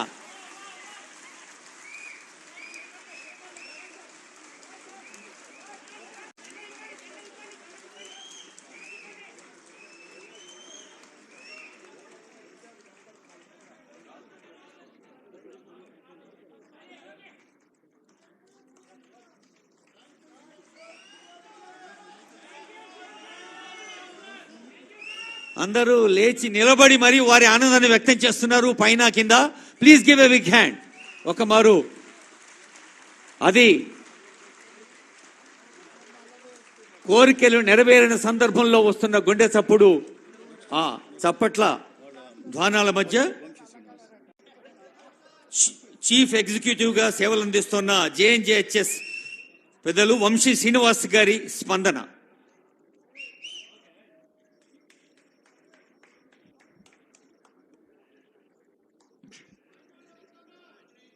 గత 20 సంవత్సరాలుగా ఈ క్షణం కోసం మనం ఎదురు చూస్తున్నాం. ఈ క్షణాన్ని మనకి అందించినటువంటి కేవలం జర్నలిస్టులే కాకుండా తెలంగాణ ప్రజలందరికీ కూడా వాళ్ళ ఆకాంక్షలు నెరవేరుస్తున్నటువంటి ప్రజాప్రభుత్వం అధినేత ముఖ్యమంత్రి శ్రీ రేవంత్ రెడ్డి గారికి, మన సొసైటీ విషయంలో ఫస్ట్ నుంచి కూడా చాలా పాజిటివ్ దృక్పథంతోనూ ప్రోయాక్టివ్ అప్రోచ్తో ఈ స్థాయికి తీసుకొచ్చడంలో కీలక పాత్ర వహించినటువంటి రెవెన్యూ మంత్రి శ్రీ పొంగులేటి శ్రీనివాసరెడ్డి గారికి, అలాగే ఈ సొసైటీ పుట్టుక నుంచి ఒక ప్రధానమైనటువంటి పాత్ర పోషించి మనం ఎంతో కష్టాల్లో ఉన్నప్పుడు మీకు మంచి జరుగుతుంది, కంగారు పడకండి అని చెప్పి ఎప్పటికప్పుడు ధైర్యం చెప్పి వెన్నంటుండే మనందరి పెద్ద దిక్కు Sri media academy chairman Srinivasa Reddy గారికి, అలాగే ఈ ప్రాసెస్లో ఫస్ట్ నుంచి కూడా మనకి సపోర్ట్ చేసినటువంటి శ్రీనివాసరెడ్డి గారితో ఉన్న మన అమర్ గారికి, అట్లాగే పొన్నం ప్రభాకర్ గారు మనందరికీ తెలుసు ఒక విద్యార్థి రాజకీయాల నుంచి కూడా అంచెలంచెలుగా ఎదుగుతూ వచ్చారు. ఎన్ఎస్యుఐ ప్రెసిడెంట్ కింద ఉన్నప్పుడు కూడా మనందరం ఇంటరాక్ట్ అయ్యేవాళ్ళం. పొన్నం ప్రభాకర్ గారికి, ఇతర ప్రజాప్రతినిధులందరికీ నా నమస్కారం. మా సొసైటీ కుటుంబ సభ్యులందరి తరఫున కూడా మీకు కృతజ్ఞతలు తెలియజేసుకుంటున్నాను. ఒక్క 2 నిమిషాల్లో నేను I try to express my views and my societies views అండి. మనం ఇక్కడున్న జర్నలిస్టులో అనేక మంది కనీసం మినిమం ఎక్స్పీరియన్స్ 20 ఏళ్ళు సార్, 30 ఏళ్ళు 40 ఏళ్ళు వాళ్ళు కూడా ఉన్నారు. ఎంతోమంది ముఖ్యమంత్రులను చూసిన మేము కవర్ చేసినటువంటి ఆపర్చునిటీ ఉండే అప్పుడు. అయితే 2 రకాలుగా ముఖ్యమంత్రుల్ని మేము మాట్లాడుకున్నప్పుడు మేము డివైడ్ చేసుకుంటాము. ఒక ముఖ్యమంత్రి పదవి దొరికినందుకు అవతల వ్యక్తికి నేను ఏదన్నా సాయం చేస్తే నాకేంటి బెనిఫిట్ అని చూసుకున్న వాళ్ళు ఎక్కువ మంది అయితే గనక, ముఖ్యమంత్రి పదవి అవకాశంగా తీసుకుని మనం ఎదుటి వాళ్ళకి ఏం మేలు చేయగలుగుతాం, మనకి ఈ అవకాశం వచ్చింది అనుకున్న వాళ్ళు ఇద్దరు ముఖ్యమంత్రులు మాకు. అది ఫస్ట్ వైఎస్ రాజశేఖర రెడ్డి గారు గవర్నమెంట్లో ఉన్నప్పుడు, ముఖ్యమంత్రిగా ఉన్నప్పుడు 70 ఎకరాలు ఇవ్వడం జరిగింది అలాట్మెంట్. ఈరోజు మీరు ముఖ్యమంత్రిగా ఉన్నప్పుడు మాకు ఆ ల్యాండ్ని హ్యాండ్ ఓవర్ చేయడం జరిగింది సార్. ఇంకొక మా జర్నలిస్టుల విషయంలో ఒక పెక్యులర్ సిచ్యుయేషన్ ఏంటంటే, నేను చెప్పిన మొదటి కేటగిరీ వాళ్ళందరూ ఏంటంటే వీళ్ళు ఆఫ్టర్ ఆల్ ఎంప్లాయీస్, మేనేజ్మెంట్ ఏం చెప్తే అది రాస్తారు కదా, మనం అటు చూస్తే సరిపోతుందిలే వీళ్ళదేముంది అనుకుని చాలామంది ఆలోచిస్తే, వీళ్ళు పాపం ఎంప్లాయీస్, వాళ్ళు చెప్పిందే చేస్తారు తప్ప వీళ్ళకేమి వ్యక్తిగతంగా ఏముంటాయి, వీళ్ళకి కావాల్సినటువంటి వెల్ఫేర్ని మనం చూసుకుందాం అనుకున్న ముఖ్యమంత్రులు కూడా మీరిద్దరినే మేము డెఫినెట్గా మేము కన్సిడర్ చేస్తాం సార్. అంతేకాకుండా మేము ఎన్నో 2008 నుంచి అంతకు ముందు నుంచి కూడా పాటుపడ్డాము. 2008 నుంచి అన్ఫార్చునేట్లీ కోర్టులో పడినప్పుడు, బైఫర్కేషన్ వస్తున్నప్పుడు కూడా ఎంతో ఛాంపియన్ అని చెప్పుకున్నటువంటి ముఖ్యమంత్రులందరి దగ్గరికి కూడా మేము వెళ్ళి అడిగినాము, ఇదేదో మీరు తొందరగా చేస్తే బాగుంటుంది కదా అని. మా దగ్గర అప్పుడు మీరు అర్జెంటుగా డబ్బులు కట్టండి అంటే మేము 12,33,00,000 కట్టినాము. అప్పట్లోనే 2 లక్షల రూపాయలు వసూలు చేయడం అంటే, కొంతమంది భార్యలు పుస్తల తాళ్ళు కూడా మార్టిగేజ్ చేసి కట్టినారు సార్. అయినా కూడా తర్వాత బైఫర్కేషన్ తర్వాత మొట్టమొదటి రోజు నుంచి కూడా ఈ సొసైటీని ఎలా డీస్టెబిలైజ్ చేయాలి, లేకపోతే ఈ సొసైటీకి ఇచ్చినటువంటి అలాట్మెంట్ని ఎలా క్యాన్సిల్ చేయాలి మనం. సో అక్కడి నుంచి ఏంటంటే దానికి అనుగుణంగా ఉండడం కోసం ఒక రంగుల కళ చూపెట్టడాలు ఇవన్నీ కూడా జరిగినాయి. 2017లో మొట్టమొదటిగా మేము లీగల్గా ఒక విజయాన్ని సాధించడం జరిగింది. నేను ఇక్కడ చెప్పింది మీరు కొంచెం జాగ్రత్తగా వినాలి. It is a cultural shock మాకు. ఎందుకంటే మేము ఇది పట్టుకుని వెళ్ళిన తర్వాత ముఖ్యమంత్రి కార్యదర్శి గారు ఒక మాట చెప్పారు, ఇక్కడ ఫైల్ మూవ్మెంట్ అన్నది, ఫైల్ సర్క్యులేషన్ అన్నది ఉండదు. ముఖ్యమంత్రి గారు ఏదన్నా ఫైల్ తీసుకురమ్మంటేనే మేము తీసుకెళ్లి సంతకం పెట్టించుకుంటామని చెప్పడం జరిగింది. అంటే ఒక గవర్నెన్స్ అన్నది, ఫైల్ సర్క్యులేషన్ అన్నది నేను ఎందుకన్నది మళ్ళీ తర్వాత చెప్తాను మీకు. అయితే అప్పటి నుంచి కూడా దీన్ని ఏదోలాగా దీన్ని అలాట్మెంట్ క్యాన్సిల్ చేయడానికి ప్రయత్నాలు జరిగినప్పుడు కూడా మేము లీగల్గాను, అలాగే కొంతమంది సభ్యులు సహనం ఇది కరెక్ట్ కాదని చెప్పి ఒక మార్గంలో మిమ్మల్ని అప్పుడు అపోజిషన్లో ఉన్నప్పుడు మిమ్మల్ని కలవడం కూడా జరిగింది, మీకు దాన్ని ఎక్స్ప్లెయిన్ చేయడం జరిగింది. మీరు ఆ రోజు ఒక మాట ఇచ్చారు, నేను మేనిఫెస్టోలో పెడతానని చెప్పి మేనిఫెస్టోలో పెట్టడం జరిగింది. అయితే మీ అందరూ మీకు సతీ లీలావతి అని ఒక సినిమా వచ్చింది, ఒక 2 నిమిషాలు చెప్తాను సార్, మీరు ఏమనుకోవద్దు టైం తీసుకుంటున్నానని. అందులో ఏంటంటే కమల్ హాసన్ వాళ్ళ ఫ్రెండ్ భార్య నా భర్త రావట్లేదు ఇంటికి, దసరా వెళ్ళిపోయిందంటే ఆయన చెప్తాడనమాట, పర్వాలేదు దీపావళికి వచ్చేస్తాడులేమ్మా అని. అరే దీపావళికి రాలేదన్నా అంటే ఒకవేళ రాపోతుంటే అయితే సంక్రాంతి ఉంది కదా అంటాడు అనమాట. అట్లాగా అనేక సంక్రాంతులు, అనేక దీపావళులు, అనేక దసరాలు, అనేక ఉగాదులు వెళ్ళిపోయినాయి తప్ప మా అంశం అట్లాగే ఉండిపోయింది సార్ అప్పట్లో. అయితే చివరి దశకు వచ్చేటప్పటికి ఏమైందంటే, ఎందుకు ఇవ్వాలి, నాకు వ్యతిరేకంగా రాసేటప్పుడు మేము బరాబర్ ఇవ్వను కాక ఇవ్వనన్న స్థాయికి ఆ అంశం వెళ్ళిపోయింది. అయితే ఈరోజు నేను ఈ సభాముఖంగా వాళ్ళకి చాలా వినమ్రతతో చెప్పదలుచుకుంది ఏంటంటే, ఈ ప్రభుత్వంలో వాళ్ళ సొంత పార్టీ పత్రికలైనటువంటి 2 పత్రికలు, ఇంగ్లీష్ తెలుగు పత్రికలకు సంబంధించిన అనేక మంది జర్నలిస్టులు కూడా ఈరోజు ఈ బెనిఫిట్ని పొందుతున్నారు సార్. వాళ్ళకి ఈ బెనిఫిట్ని ఆయన చెప్పిన పారామీటర్ తోటి డినై చేయడం అయితే జరగదు సార్. ఈ ప్రజాప్రభుత్వంలో భాగంగా జరిగివే సార్ అవి. అవును సార్, అంటే నేను ఆ నేమ్స్ అవి తీసుకోదలుచుకోలేదు. సో ఆ తర్వాత ఎన్నికలు మనకి ప్రజాప్రభుత్వం ఏర్పడిన తర్వాత, అంటే ఒక నాయకుడు ఒక సమస్యను నేను పరిష్కరించాలన్న ఒక ఇంటెన్షన్ ఉంటే మార్గం అదే దొరుకుతుంది. ఫస్ట్ 1 వీక్ 10 డేస్లోనే మేము వెళ్ళి కలిసినప్పుడు ఒకటే మాట చెప్పారు, అందరికీ నేను 100 రోజులు ప్రణాళిక పెట్టినప్పుడు మీ సమస్య పరిష్కారాన్ని కనుగొనడానికి కూడా నేను ఈ 100 రోజుల్లో ఒక మార్గాన్ని నేను కనుక్కుంటానని చెప్పినారు. Within 100 days media academy chairman Srinivas Reddy గారిని వేయడమే కాకుండా ఆయనకి ఈ బాధ్యతను అప్పగించారు. తర్వాత మళ్ళీ మేము కలిసినప్పుడు కూడా ఆయన ఒకటే అన్నారు, ఇద్దరు శ్రీనివాస్ రెడ్డి గారు మినిస్టరు అండ్ మన మీడియా అకాడమీ చైర్మన్ వాళ్ళిద్దరూ వస్తే నేను ఒక్క నిమిషంలో వాళ్ళ ఒక సొల్యూషన్ పట్టుకొస్తే నేను సంతకం చేసి పెడతానని చెప్పినారు. నేను ఇందాక చెప్పిన గవర్నెన్స్ గురించి, ప్రాసెస్ గురించి, ఫైల్ సర్క్యులేషన్ అన్నది ముఖ్యమంత్రి గారు పిలిస్తే వెళ్ళడం కాదు, అది ఒక రొటీన్ ప్రాసెస్ అని నమ్మిన ప్రభుత్వం కాబట్టే అదేవిధంగా ముఖ్యమంత్రి గారి దగ్గరికి వెళ్ళినప్పుడు ఆయన ఒక్క నిమిషంలోనే ఆ సంతకం పెట్టి మనకి ఈరోజు ఇంత ఆనందంగా మనం ఉండడంలో ఆయన ఇట్స్ ఎన్ ఎమోషనల్ మూమెంట్. మా ఫ్యామిలీ మెంబర్స్ అందరం కూడా మీకు రుణపడి ఉంటాం సార్.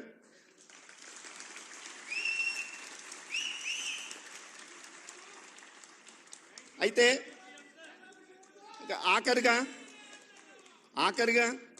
సార్ మీకు తెలుసు 2008లో మేము డబ్బులు కట్టిన తర్వాత ఒక డెవలప్మెంట్ చేయాలంటే లేఅవుట్కి అయ్యి ఖర్చు ఎంత ఉంటుందో 16 ఏళ్ళు దాటింది కాబట్టి ఈరోజు ఎంత ఉంటుంది అన్నది మీకు అంటే మేము మీకు ఎక్స్ప్లెయిన్ చేయాల్సిన ఇది కాదు. అట్లాగే మాకు ఒక దురదృష్టం ఏంటంటే ఒక స్థలంలో చాలా ఎక్కువ 4 లక్షల క్యూబిక్ మీటర్స్ రాక్ ఉంది సార్.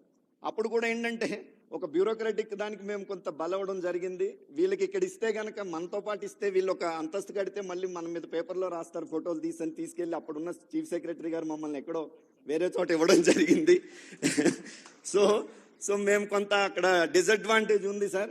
మీరు ఇదే పెద్ద మనసు చూపెట్టుకుని ఈ లేఅవుట్ డెవలప్మెంట్ విషయంలో కానీ ఇతర ప్రొసీజరల్ ఇష్యూస్లో కానీ అంటే ఎక్కడ మేము, ఎందుకంటే సార్ ఈ పాండమిక్ వచ్చిన తర్వాత చాలా మందికి ఉద్యోగాలు పోయినాయి సార్. ఈవెన్ ఉద్యోగాల్లో కూడా meagre salary sir. And one more thing ఏంటంటే ఒక 70 మంది దాకా చనిపోవడం జరిగింది సార్. సో ఈ ఆర్థిక లిమిటేషన్స్ అసక్తతను మీరు దృష్టిలో పెట్టుకుని మాకు తప్పనిసరిగా మీరు మళ్ళీ మీ దగ్గరకు వస్తాం. ఎందుకంటే మనిషి ఆశాజీవి, ఇచ్చిందంత తృప్తి పడకుండా ఇంకొంత మళ్ళీ మీ దగ్గరికి వచ్చి చేస్తాం మేము. Thank you so much sir. Thank you once again everybody. Thank you all. Thank you sir. సంకల్ప శుద్ధి ఉంటే సంకల్ప సిద్ధి సాధ్యమవుతుంది అని నిరూపిస్తున్నారు ప్రతిరోజు, ప్రతి గంట, ప్రతి పూట. Education, sports, tourism, agriculture, industrialisation, IT, artificial intelligence, subject ఏదైనా ముఖ్యమంత్రి గారు ఎప్పుడు అనే మాట ఒకటే, ఫోకస్ ఫోకస్. తమదైన దృష్టి కేంద్రీకరణతో, జనబాహుళ్య అభిప్రాయ సాంద్రీకరణతో సాగుతున్న ఆనరబుల్ సీఎం రేవంత్ రెడ్డి గారి సందేశం. మూడు రంగుల జెండా బట్టి సింగమోలే కదిలేనాడు ఒక్కరో కాంగ్రెస్ సూర్యుడు. మన రేవంత్ అన్న నిగ్గదీసి అడిగే మునగాడు. వీడు భూమిన వానైతాడు, బీద సాదల ధైర్యం వీడు, దొంగ దొరల భరతం పడతాడు. మన రేవంత్ అన్న పేద ఇంటికి పండుగ తెస్తాడు. సోనియమ్మ దివెనతోని రాహులన్న సైనికుడై.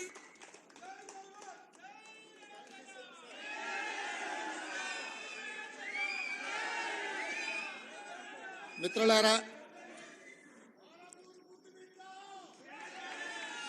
ఇప్పుడు తెలంగాణ సోదర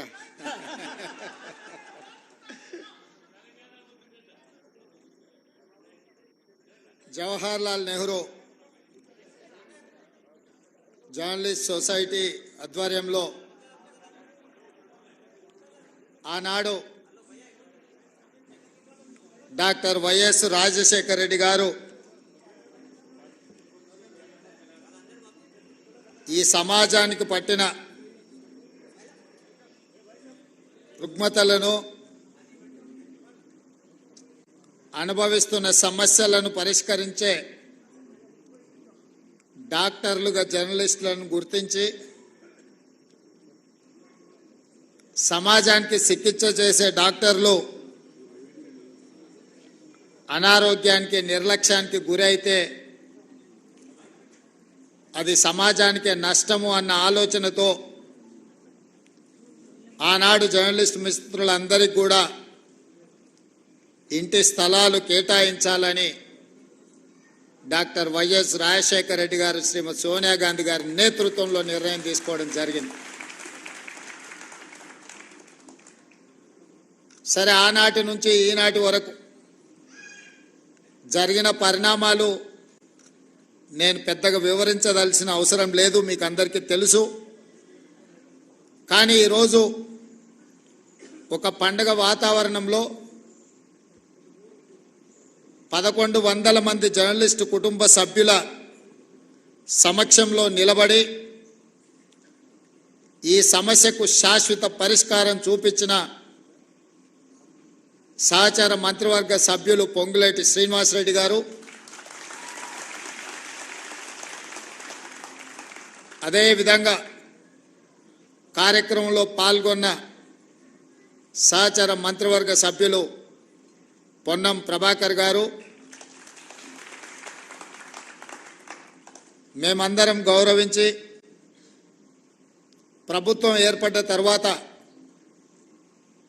నేను తెలంగాణ రాష్ట్రానికి ముఖ్యమంత్రి కావాలని ఎంత బలంగా అనుకున్నానో, ప్రెస్ అకాడమీ చైర్మన్గా శ్రీనివాసరెడ్డి గారిని కూడా నియమించాలని అంతే బలంగా నేను ఆనాడు భావించిన. ప్రెస్ అకాడమీ చైర్మన్గా పెద్దలు శ్రీనివాసరెడ్డి గారు ఈనాడు ఈ కార్యక్రమాన్ని ఏర్పాటు చేసి ఇందులో పార్లమెంట్ సభ్యులు చామల కిరణ్ రెడ్డి గారు, శాసన సభ్యులు మల్రెడ్డి రంగారెడ్డి గారు, వేం నరేందర్ రెడ్డి గారు, నగర ప్రథమ పౌరురాలు గద్వాల విజయలక్ష్మి గారు, అదేవిధంగా డిప్యూటీ మేయర్ శ్రీలత గారు, ఐఎన్పిఆర్ కమిషనర్ హనుమంతరావు గారు, సోదరులు పాత్రికేయ మిత్రులు దేవులపల్లి అమర్ గారు, వేదిక మీద ఉన్న పెద్దలు, తెలంగాణ సమాజానికి ప్రతినిధులుగా ఉన్న జర్నలిస్టు కుటుంబ సభ్యులందరికీ కూడా ఈ సందర్భంగా అభినందనలు తెలియజేస్తున్నాను. ప్రతి సమస్యకు ఏదో ఒక పరిష్కారం ఉంటుంది. పరిష్కారం గొప్పగా ఉండొచ్చు, పరిష్కారం మామూలుగా ఉండొచ్చు. కానీ పరిష్కరించవలసిన వ్యక్తులు బాధ్యతాయుతంగా వ్యవహరించినప్పుడే ఆ సమస్యకు పరిష్కారం దొరుకుతుందని చెప్పి నేను బలంగా నమ్ముతాను. ఉమ్మడి రాష్ట్రంలో తెలంగాణ రాష్ట్ర ఏర్పాటు అనేది ఒక పెద్ద సమస్య, జటిలమైన సమస్య, చిక్కుముడి లాంటి సమస్య. అంత జటిలమైన చిక్కుముడి లాంటి సమస్యకే కాంగ్రెస్ పార్టీ పరిష్కారం చూపించి తెలంగాణ రాష్ట్రాన్ని ఏర్పాటు చేసింది. మరి పండిట్ జవహర్లాల్ నెహ్రూ గారి పేరు మీద ఏర్పాటు చేసిన ఈ సంఘము, ఈ భూ కేటాయింపు పండిట్ జవహర్లాల్ నెహ్రూ వారసులుగా శ్రీమతి సోనియా గాంధీ గారి ప్రతినిధులుగా ఈ సమస్యను పరిష్కరించడం మా బాధ్యత అని మేము భావించి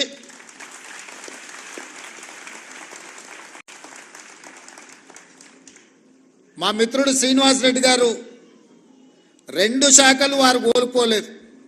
రెవెన్యూ శాఖ వారు కోరుకోలేదు, ఐఎండ్పిఆర్ శాఖ వారు కోరుకోలేదు. ఈ రెండింటిని నేనే వారిని తీసుకోవాలని చెప్పి ఢిల్లీలో చెప్పి వారికి శాఖలను కేటాయించాను. వారు ఆ 2 శాఖలను ఉపయోగించి ఈరోజు మీ సమస్యకు పరిష్కారం చూపించారు.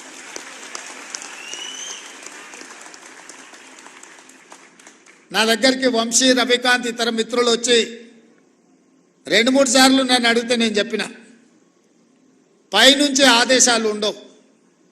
ప్రభుత్వం నడవడానికి ఒక ప్రాసెస్ ఉంటుంది, ఒక విధానం ఉంటుంది. ఆ విధానంలో ఆ సమస్యకు సంబంధించిన ఫైలు ఏ విధంగా ముఖ్యమంత్రి కార్యాలయానికి రావాలనో ఆ విధంగా ఫుల్ షేప్తోని ముఖ్యమంత్రి కార్యాలయానికి ఫైల్ వచ్చిన మరుక్షణం ఇక్కడ మీకు సంబంధించిన సమస్యకు పరిష్కారం దొరుకుతుందని వారికి చెప్పిన, ఆ విధంగా ఫైల్ని బిల్డప్ చేసి ముందుకు తీసుకురండి అని చీఫ్ సెక్రటరీ గారి నుంచి మంత్రి గారి వరకు సూచన చేసిన. ఈ ఫైల్ ప్రాసెస్లో మీకు తెలుసు, ఈ ప్రాసెస్లో అమలు చేసినప్పుడు కొంత సమయం పడుతుంది. ఆ ప్రాసెస్లో జరిగిన డిలేనే కానీ నిర్ణయం తీసుకోవడానికి ఈ ప్రభుత్వానికి శశబిశలు లేవు. స్పష్టంగా ఫైల్ వచ్చిన మరుక్షణం, ఎందుకంటే ప్రాసెస్లో ఏదైనా తప్పిదం జరిగితే మళ్ళీ ఎవరైనా కోర్టుకు వెళ్ళినంటే ఇప్పటికే 73 మంది ఈ నిజాన్ని చూడకముందే వారు కన్ను మూసారు. ఇంకా చాలామందికి ఇలాంటి నష్టం జరగకూడదు, మీ సమస్యకు శాశ్వత పరిష్కారం చూపించాలన్న ఆలోచనతోనే మా ప్రభుత్వం శాశ్వతమైన పరిష్కారాన్ని ఈరోజు మీకు అందరికీ చూపించడం జరిగింది. అదేవిధంగా కొన్ని అంశాలు నేనే ప్రస్తావిస్తాము, ఎందుకంటే మీ ముందు కొన్ని అంశాలను ప్రస్తావిస్తే నచ్చినా నచ్చకపోయినా వాటికి ఏమైనా పరిష్కారం దొరుకుతుందేమో అని నేను అనుకున్నా. కానీ పెద్దలు శ్రీనివాసరెడ్డి గారి అనుభవము మమ్మల్ని ఏమీ చెప్పకుండానే నియంత్రించడానికి వారే చాలా విషయాలు ప్రస్తావించి మీ ముందు పెట్టి, జర్నలిస్ట్ అంటే ఏ విధంగా ఉండాలి, ఏ విధంగా ఉంటే ఆ వృత్తి యొక్క గౌరవం పెరుగుతుందో పెద్దలు శ్రీనివాసరెడ్డి గారు మీకు వివరించడం జరిగింది. వారు ఏ అభిప్రాయం అయితే వెలిబుచ్చిందో నేను కొత్తగా చెప్పడానికి, కొత్తగా మీకు విజ్ఞప్తి చేయడానికి ఏమీ మిగల్లేదు. వారు ఏ అభిప్రాయం అయితే వెలిబుచ్చిందో మా జర్నలిస్టు మిత్రులకు నా సూచన, ఆ అభిప్రాయంతో మీరు ఏకీభవించి దీన్ని ప్రక్షాళన వైపు మనం అందరం వెళ్లాల్సిన అవసరం ఉన్నది. వృత్తిపరమైన గౌరవం ఎవరు పెంచరు, వృత్తిపరమైన గౌరవాన్ని మనకు మనమే పెంచుకోవాలి. రాజకీయ వృత్తిని సమాజం చాలా చిన్నచూపు చూసే పరిస్థితి వచ్చింది. ఎందుకంటే రాజకీయ నాయకులు, ప్రజాప్రతినిధులు వాళ్ళ అవసరానికి, వాళ్ళ స్వార్థానికి, లేకపోతే వాళ్ళు బంధుమిత్రుల కోసమే పనిచేస్తారని చెప్పి ఒక రకమైన చర్చ ప్రజలలో ఉంది. దాన్ని తగ్గించడానికి వీలైతే అట్లాంటి చర్చనే లేకుండా చెయ్యాలన్న ప్రయత్నంలో భాగంగానే చాలా విషయాలలో పారదర్శకంగా ప్రజాభిప్రాయం మేరకు పాత్రికేయ మిత్రుల యొక్క ఆలోచన విధానాలు కూడా తెలుసుకొని మా ప్రభుత్వం ఈరోజు పనిచేస్తుంది.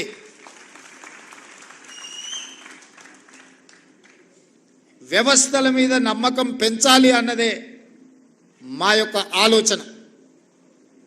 ఈ వ్యవస్థలలో ఒక భాగం జర్నలిజం. నేను ఒకటి రెండు విషయాలు జస్ట్ అవుటర్ లైన్ టచ్ చేసి వదిలేస్తా. గతంలో శాసనసభ జరిగినప్పుడు జర్నలిస్టులను ఎవరిని లోపలికి రానిచ్చాలన్న చాలా ఇబ్బందికరమైన పరిస్థితులు. ముఖ్యమంత్రి కార్యాలయం దిశగా దేవుడెరుగు గేట్ లోపలికి రావాలంటే కూడా ఎన్నో నిబంధనలు, నియంత్రణలు ఉండే. నేను వచ్చిన వెంబడే స్పీకర్ గారికి రిక్వెస్ట్ నేను చేసిన, మీరు చేయలా, మీ మిత్రులకు కూడా అడిగిన. గతంలో ఉమ్మడి రాష్ట్రంలో ఉన్నప్పుడు అసెంబ్లీ మీడియా కమిటీ అని జర్నలిస్టుల నుంచి ఒక కమిటీ వేసుకొని ఆ కమిటీనే ఏ రకంగా అసెంబ్లీ పాసులు ఇవ్వాలనో వాళ్ళే స్పీకర్ గారితో చర్చించి ఒక నిర్ణయం తీసుకునేది. ఈ మధ్యలో మేము అనుమతిస్తే ఒకే పత్రికకు, ముఖ్యంగా పొలిటికల్ పార్టీ ఓన్డ్ మీడియా, రాజకీయ పార్టీలు వాళ్ళ విధానాలను చెప్పుకోవడానికి ఒకప్పుడు పత్రికలను పెట్టుకున్నారు. అంటే సిద్ధాంతపరమైన వైరుధ్యాలు ఉన్నప్పుడు సిద్ధాంత భావవ్యాప్తి కోసము ఆనాడు రాజకీయ పార్టీలు వాళ్ళ సిద్ధాంతాలను ప్రజలకు వివరించడానికి, ప్రజల్ని ఆ సిద్ధాంతం వైపు ఆకర్షితులను చేయడానికి, ఆ సిద్ధాంతం ద్వారా సమాజానికి మేలు జరగడానికి ఆనాడు రాజకీయ పార్టీలు పత్రికలను పెట్టుకున్నారు. దాంట్లో ప్రథమ కోవాలో కమ్యూనిస్టు సోదరులు వస్తారు. వాళ్ళు ఏ రోజు కూడా సిద్ధాంతపరమైన అంశాలనే ఆ పత్రికలలో రాసేవాళ్ళు, క్రోడీకరించేవాళ్ళు, విశ్లేషించేవాళ్ళు. సమాజంలో ఉన్న సమస్యను ప్రజల యొక్క కోణంలో అందులో రాసేవాళ్ళు. ఎప్పుడు కూడా కమ్యూనిస్టు సోదరుల నేతృత్వంలో ఉన్న పత్రికల మీద తీవ్రమైన ఆరోపణలు కానీ, అభ్యంతరాలు కానీ ఎప్పుడు వ్యక్తం అయ్యేటివి కావు. మేము చాలా సందర్భాలలో ఆ జర్నలిస్టు కలిస్తే కూడా వాళ్ళతో సమాచారాన్ని, వాళ్ళ అవగాహనను, వాళ్ళ విశ్లేషణను మేము అడిగి తెలుసుకునేటోళ్ళం. జర్నలిస్ట్గా కార్డ్ హోల్డర్స్ ఉన్నోళ్ళు అందులో జర్నలిస్ట్గా పనిచేసేది. అందులో పనిచేసిన వాళ్ళ తర్వాత కమర్షియల్ పత్రికలకు వచ్చిన కార్డ్ హోల్డర్స్ కొంత వాళ్ళ గౌరవాన్ని కాపాడుకునే ప్రయత్నం చేసేటోళ్ళు. ఆ తర్వాత పరిణామ క్రమంలో వచ్చిన పరిస్థితుల్లో రాజకీయ పార్టీలు ప్రారంభించుకున్న పత్రికలు కార్యకర్తలుగా మారితే పర్వాలేదు, నాకేం అభ్యంతరం లేదు. వాళ్ళని కార్యకర్తలుగా మేము భావించి సరే ఆ పార్టీ కార్యకర్తలు ఏదో ఒక రూపంలో ఇక్కడికి వచ్చినాయి. కానీ ఉన్మాదంతో ఎట్టి పరిస్థితుల్లో ప్రెస్ మీటో లేకపోతే అక్కడ జరుగుతున్న కార్యక్రమాలని డిస్టర్బ్ చేయాలన్న ఆలోచనతోనే వ్యవహరించే పరిస్థితులు ఈరోజు వచ్చినాయి. దీన్ని మనం ఏ రకంగా ఎదుర్కోవాలనో మీరు చెప్పాలి. ఈరోజు సమాజంలో కొత్తగా వచ్చిన సమస్య ఇది. రాజకీయ పార్టీలు పెట్టుకున్న పత్రిక యొక్క పాత్రికేయులు అందరన్నీ నన్ను, అందులో కొందరు, ఏ వర్గంలో అయినా కొందరు చేసే పనే అందరికీ అంటుకుంటుంది. అందరు ఆ విధంగా ఉన్నారని నేను అనడం లేదు. కానీ ఆ కొందరిని కూడా ఏ విధంగా మనం ఇవాళ నియంత్రించుకొని ముందుకు వెళ్ళాలనో, ఇవాళ పెద్దలందరూ ఇక్కడ ఉన్నారు. 20 ఏళ్ళు, 30 ఏళ్ళు, 40 ఏళ్ళు అనుభవజ్ఞులు ఉన్నోళ్ళు, జర్నలిజం పట్ల అవగాహన ఉన్నోళ్ళు. మా మాజీ పిసిసి అధ్యక్షులు, ప్రభుత్వ ప్రత్యేక సలహాదారు మా పెద్దలు కె కేశవ్ గారు కూడా మీ సామాజిక వర్గం నుంచి వచ్చినవాడు. ఇవాళ వాళ్ళ కూతురుగా, మేయర్గా వారు ఇక్కడ ఉన్నారు. ఈరోజు నిజంగా మీరు ఆలోచన చేయండి. గతంలో సెక్రటేరియట్ ప్రజాప్రతినిధులుగా మేమే పోయేవాళ్ళం కాదు. ఇవాళ సెక్రటేరియట్లో ముఖ్యమంత్రి కార్యాలయానికి జర్నలిస్టులు వచ్చి కూర్చొని, అది చిట్ చాట్ కావచ్చు, లేకపోతే ఇంకేదైనా విషయం కావచ్చు, లేదా పత్రికా సమావేశాలను కూడా సెక్రటేరియట్లో పెట్టి మిమ్మల్ని అందరినీ పిలిచి ప్రభుత్వం అధికారిక కార్యక్రమాలను అక్కడి నుంచి మీరు రాసే విధంగా ఈరోజు మా ప్రభుత్వంలో తీసుకొచ్చిన మార్పు. ఈ మార్పు మీకు చేరిందనే, ఈ మార్పును మీరు గుర్తించిందనే నేను భావిస్తున్నా. కానీ ఈ మార్పు సమాజానికి నష్టాన్ని మా కష్టాన్ని తెచ్చేదిగా ఉండకూడదు. కొన్ని రాజకీయ పార్టీలకు సంబంధించిన పాత్రికేయ మిత్రులు కొంతమంది మంత్రుల కార్యాలయాలు లేకపోతే ఇతర దగ్గర ఒకేసారిగా చాలా మంది వచ్చి అక్కడ కూర్చొని అక్కడ ఉన్న జరగని వాటిని జరిగినట్టుగానో లేకపోతే జరిగితే బాగుంటుందని కొంతమందిని పాసులు ఇచ్చి తీసుకొచ్చి లోపలికి తీసుకొచ్చి అనవసరమైన రాద్ధాంతాలను సృష్టించే ప్రయత్నాలు చేస్తున్నారు. మరి ఇట్లాంటి వాటిని ఎట్లా నియంత్రించాలనో మీరే నిర్ణయించి మీరే వాటిని ఏదో ఒక రకంగా ఒక కొలిక్కి పట్టుకురావాలి. అసెంబ్లీలో పాసులు ఇచ్చినా కూడా అవసరానికి మించి వాళ్ళే వచ్చి ప్రెస్ మీట్ పెడితే కూడా గుర్తింపు పొందిన జర్నలిస్టులకు కుర్చీ దొరకదు. వాడు యూట్యూబ్ అంటాడు, వాడు ఆ ట్యూబ్ అంటాడు, వాడు యూట్యూబ్ అంటాడు, వాడు వచ్చి మొదటి సీట్లలో కూర్చుంటాడు. వాళ్ళు ఏం అడుగుతారో వాళ్ళకి మేము ఏం చెప్పాలో మాకు అర్థం కాదు. ఇది మాకే కాదు మీకు కూడా. నాకు తెలిసి ఒకప్పుడు నేను చాలా మంది జర్నలిస్ట్ మిత్రులు నాకు ఉన్నారు. సీనియర్ జర్నలిస్ట్ రాగానే లేచి కూర్చొచ్చి వీళ్ళు వెనక్కి పోయి కూర్చునేటోళ్ళు. మేము పత్రికా సమావేశం పెడితే కూడా ఒకవేళ డెస్క్ ఇన్ఛార్జ్లో లేకపోతే మీ దాంట్లో సీనియర్ జర్నలిస్టులు వస్తే, వేరే సంస్థకి సంబంధించిన జర్నలిస్ట్ వస్తే కూడా లేచి జూనియర్స్ లేచి ముందు వరుస వాళ్ళకి ఇచ్చి వీళ్ళు వెనక్కి పోయేటోళ్ళు. ఇప్పుడు విపరీతం ఎట్లయిపోయింది అని అంటే అసలు కంటే కొసరోళ్ళది ఎక్కువైపోయింది. ఎవరిది ఏ ట్యూబో తెలుస్తలేదు మాకు. ఇక ఆ ట్యూబ్లో ఎక్కడికంటే అక్కడికి వెళ్ళిపోయి ఏది పడితే అది మాట్లాడితే అక్కడ ఉన్న ప్రజలు ఏమన్నా అంటే చూసిరా జర్నలిస్టుల మీద దాడి అని. జర్నలిస్ట్ అనే పదానికి డెఫినేషన్ ఏందో మీరు డిసైడ్ చేయండి. మేము ఎవరిని జర్నలిస్ట్గా చూడాలో మీరు చెప్పండి. ఎవడు దోస్తే వాడు ట్యూబ్ పెట్టుకొని ఆ ట్యూబ్లో పెట్టుకొని వాడు మెడలో పట్టేసుకొని మెడలో ఇది కట్టుకొని వాడు నేను ట్యూబ్కో జర్నలిస్ట్ అని బయలుదేరితే వాళ్ళు వివరించే విధానాన్ని బట్టి ప్రజలు వివరిస్తారు. ఏది పడుతుంది మధ్యలోనే అడ్డం దొడ్డం మాట్లాడి ఏదైనా ఏమన్నా అంటే చూసారా జర్నలిస్టుల మీద. సో ఈ విధానానికి ఎక్కడో ఒక దగ్గర పులి స్టాప్ పెట్టాలి. దీన్ని ఆలోచన చేయాల్సింది మీరే.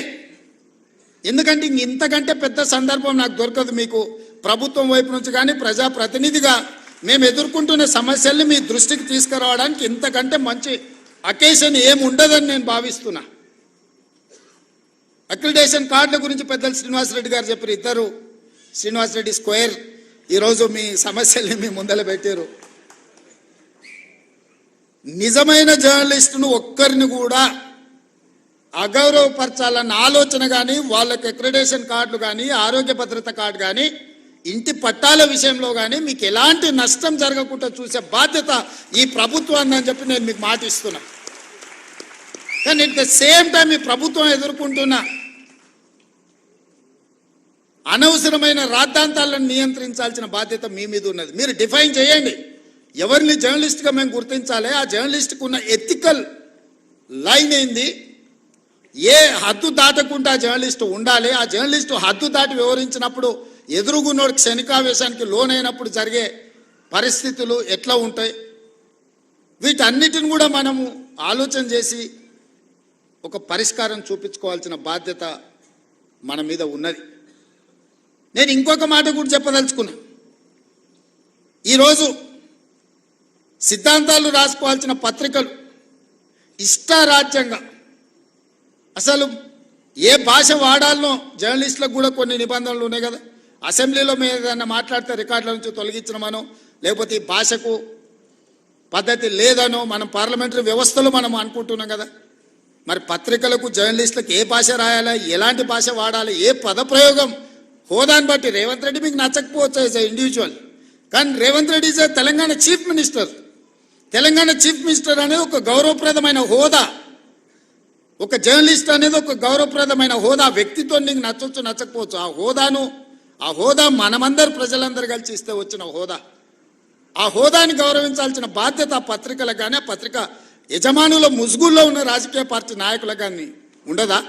వాళ్ళకి లేనప్పుడు మేమెందుకు పాటించాలనేది నా ప్రశ్న. వాళ్ళు ఆ బాధ్యతను మరిచి అసభ్యంగా వ్యవహరించి అసందర్భమైన అంశాలను ప్రస్తావిస్తే న్యాచురల్గా రియాక్షన్ ఉంటుంది. ఆ రియాక్షన్ని మొత్తం జర్నలిస్టులకు మీరు ఆపాదించుకోకండి.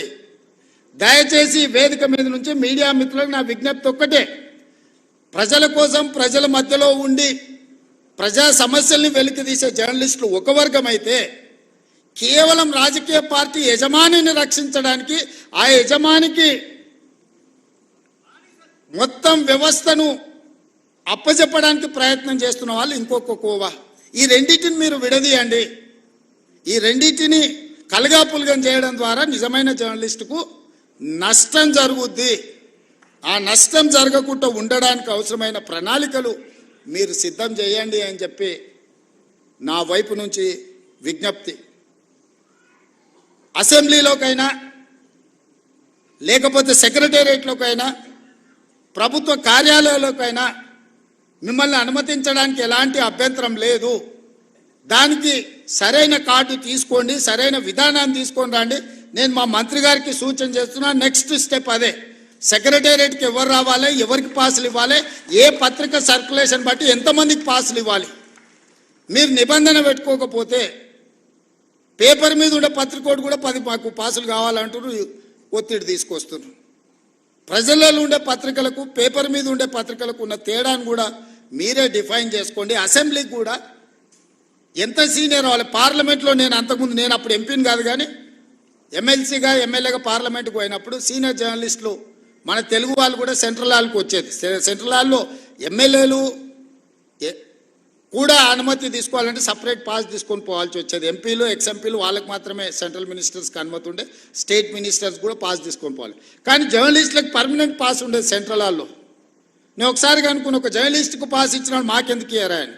అంటే వాళ్ళు 20-25 ఇయర్స్ వాళ్ళు ఈ ప్రొఫెషన్లో ఉండరు, వాళ్ళు దీన్ని అగౌరవపరచరు, వాళ్ళు ఒక గౌరవప్రదంగా దీన్ని కాపాడతారు కాబట్టి వాళ్ళకి సెంట్రల్ హాల్కి అనుమతి ఇచ్చిందని ఆ రోజు చెప్పారు. అంటే జర్నలిస్టులకు పార్లమెంటరీ పార్టీ వ్యవస్థలో ఎంత ప్రాధాన్యత ఉండే దీన్ని బట్టి మీరు అర్థం చేసుకోండి. ఇవాళ అసెంబ్లీలో కానీ సెక్రటేరియట్లో కానీ ముఖ్యమంత్రి కార్యాలయంలో కూడా మిమ్మల్ని నియంత్రించాల్సిన అవసరం లేదు. మీరు ఆ సీనియారిటీని, ఆ ఎక్స్పీరియన్స్ను, ఆ పత్రికకున్న ప్రాధాన్యతను మీరు డిఫైన్ చేసుకోండి. చేసుకున్నప్పుడు మీరు వాకిన్ ముఖ్యమంత్రిని కలవడానికైనా, వాకిన్ ఎనీ అదర్ మినిస్టర్ని కలవడానికైనా అనుమతించడానికి మాకు ఎలాంటి అభ్యంతరం లేదు. On record, of the record అనుకున్నప్పుడు మనం కొంచెం కొన్ని పాత్రికా మిత్రులతో జనరల్ చిట్ చాట్ చేస్తాం. వాళ్ళు కొన్ని అవి ప్రస్తావించరు, అంటే డిఫర్ అయినా కూడా ప్రస్తావించరు. మనం ఆఫ్ ద రికార్డ్ అని ఏదైనా వాళ్ళతో షేర్ చేసుకుంటే జస్ట్ పరిస్థితులు మనం చర్చించుకున్నాం. నిజంగా ఆ జర్నలిస్టు ఒకవేళ ఇక్కడి నుంచి ఇంకొక దగ్గరికి మారినా పాతకాలం వాళ్ళు దాన్ని ఆ లైన్ పెట్టుకునేటోళ్ళు, ఆ థిన్ లైన్తోని వ్యవహారం చేసేవాళ్ళు. ఇప్పుడు అట్లా లేకుండా పోయింది. అనకున్నా అన్నరాను, లేకపోతే ఏదైనా జనరల్ చిట్ చాట్కి వస్తే నాకు ఒక బ్యాడ్ ఎక్స్పీరియన్స్ ఉంది. జనరల్ చిట్ చాట్ ఎప్పుడో గాంధీ భవన్లో వేస్తే ఎవరో జర్నలిస్టులే ఉన్నారు అందరు, మరి అది రికార్డ్ చేసుకొని బయటికి పోయారు అనెతికల్గా. మనం ఊరికే కూర్చున్నప్పుడు యథాలాపంగా మాట్లాడుతుంటాం మనం, అంటే భాషలో కానీ లేకపోతే భావంలో కానీ పెద్ద అటెన్షన్ డ్రా చేయమంతా మనమే ఫ్రెండ్స్ లాగా ఏదో నవ్వుకు. అది రికార్డ్ చేసుకెళ్ళి ఇవ్వడం అనేది అదేమన్నా భావ్యమా?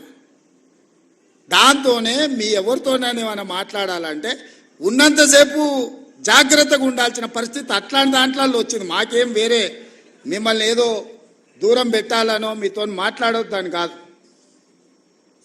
ఎవరిని అకౌంటబుల్ ఫిక్స్ చేస్తాం నాకు తెలిసి ఎవరో కూడా, కానీ వాళ్ళని అన్నం అనుకో అది ఇంకొక చర్చకు దారితీస్తుంది. సో ఇట్లాంటివి అన్నిటిలో కూడా ఈరోజు సీనియర్స్ అందరు ఉన్నారు, సీనియర్స్ సిన్సియర్స్ కావాల్సిన వాళ్ళు అందరు ఉన్నారు. మీరు ఒక లైన్ పెట్టుకోండి. మీ ఆరోగ్య భద్రత కార్డు, మన ఢిల్లీ పోయినప్పుడు ఢిల్లీ హాస్పిటల్స్లో మేమేమో కార్డు అక్కడ ఉంది, మేమేమో ఢిల్లీలో ఉన్నాం, మాకు ఢిల్లీలో ఏదన్నా హెల్త్ ఇష్యూ వస్తే హాస్పిటల్కి పోలేకపోతున్నాం అన్నారు. ఇమ్మీడియట్గా రెసిడెంట్ కమిషనర్ పిలిచి ఢిల్లీ హాస్పిటల్లో కూడా వాళ్ళకి ఏం కావాలనో చేయండి, ఒకవేళ అక్కడ కాకపోతే సీఎం రిలీఫ్ ఫండ్ కానీ ఏం కావాలంటే వాళ్ళకి చేయాలని చెప్పేసి వచ్చింది. ఎందుకంటే మీ మేనేజ్మెంట్ ఇక్కడ ఉంది, మీ మేనేజ్మెంట్ తరఫున వాళ్ళు ఢిల్లీలో పనిచేస్తున్నారు. ఢిల్లీలో చిన్న చిన్న ఆరోగ్య సమస్యలు హైదరాబాద్కి వచ్చి ట్రీట్మెంట్ చేయించుకుంటే అంతకంటే ఎక్కువ ఖర్చు అవుతుంది. అందుకోసం ఢిల్లీలో ఉండే అపోలోలో వాళ్ళకి ఏ విధంగా వైద్యాన్ని అందించాలో మాట్లాడి ఢిల్లీ అపోలోలో వాళ్ళకి ట్రీట్మెంట్ చేయడానికి అవసరమైన చర్యలు తీసుకోండి అని రెసిడెంట్ కమిషనర్ చెప్పొచ్చినండి. వాళ్ళు ఎప్పుడు ఏ ఇష్యూ వచ్చినా వాళ్ళని అడ్రస్ చేయండి, వాళ్ళకి కావాల్సిన సమస్యను పరిష్కరించండి. తెలంగాణ భవన్కి వస్తే వాళ్ళకి కూర్చోవడానికి కానీ మంచి చెడ్డకు ఒక మంచి ప్రాపర్ వాళ్ళకి ఇది ఇవ్వండి అని చెప్పి రెసిడెంట్ కమిషనర్ చెప్పొచ్చు.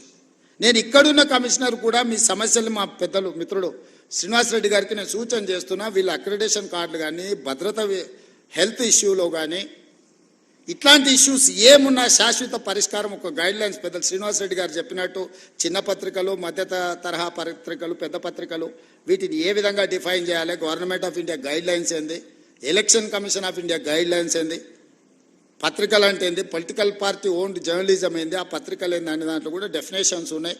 వాటన్నిటిని క్రోడీకరించి కొత్త విధి విధానాలను తయారు చేయండి. మీరు ఇచ్చిన విధి విధానాల మీద చర్చ చేసి క్యాబినెట్లో అప్రూవల్ ఇచ్చి దానికి చట్టబద్ధత కల్పించే బాధ్యత నాది. ఎందుకంటే కొన్ని పనులు ఆటోమేటిక్గా జరిగిపోవాలి. ఒకసారి ఒక రూల్ ఫ్రేమ్ చేసుకొని గైడ్ లైన్స్ ఫ్రేమ్ చేసుకుంటే ఆ ఫ్రేమ్లోకి వస్తే ఆటోమేటిక్గా పని జరిగేటట్టు. ప్రతిసారి మళ్ళీ రావాలా, అడగాల, ప్రతి వ్యక్తిని నేను ఎగ్జామిన్ చేయాలనేది పరిస్థితి ఎందుకు? ఒక సిస్టమ్ తయారు చేస్తే సిస్టమ్ ఆటోమేటిక్గా దాని ప్రాసెస్లో అది నడవాలి అనేది, వ్యవస్థల్ని రివైవ్ చేయాలనేది నా ఆలోచన. అన్ని శాఖలలో గంటల కొద్దీ ఈరోజు సమీక్షలు చేస్తున్నది. దెబ్బతిని ఈరోజు వ్యవస్థలు కూలిపోయే పరిస్థితి వచ్చింది కాబట్టి ఆ వ్యవస్థల్ని నిలబెట్టడానికి, వాటిని బలోపేతం చేయడానికి, వాటిని నడిపించడానికి విధి విధానాలు ఖరారు చేస్తున్నాం. మనకు టూరిజం పాలసీ లేదు, ఎనర్జీ పాలసీ లేదు, స్పోర్ట్స్ పాలసీ లేదు. ఇట్లా చెప్పుకుంటూ వెళ్తే 10 సంవత్సరాల తెలంగాణకే పాలసీ లేదు. పాలసీ లేకపోవడం కూడా ఒక పాలసీ కింద భావించరు కొంతమంది.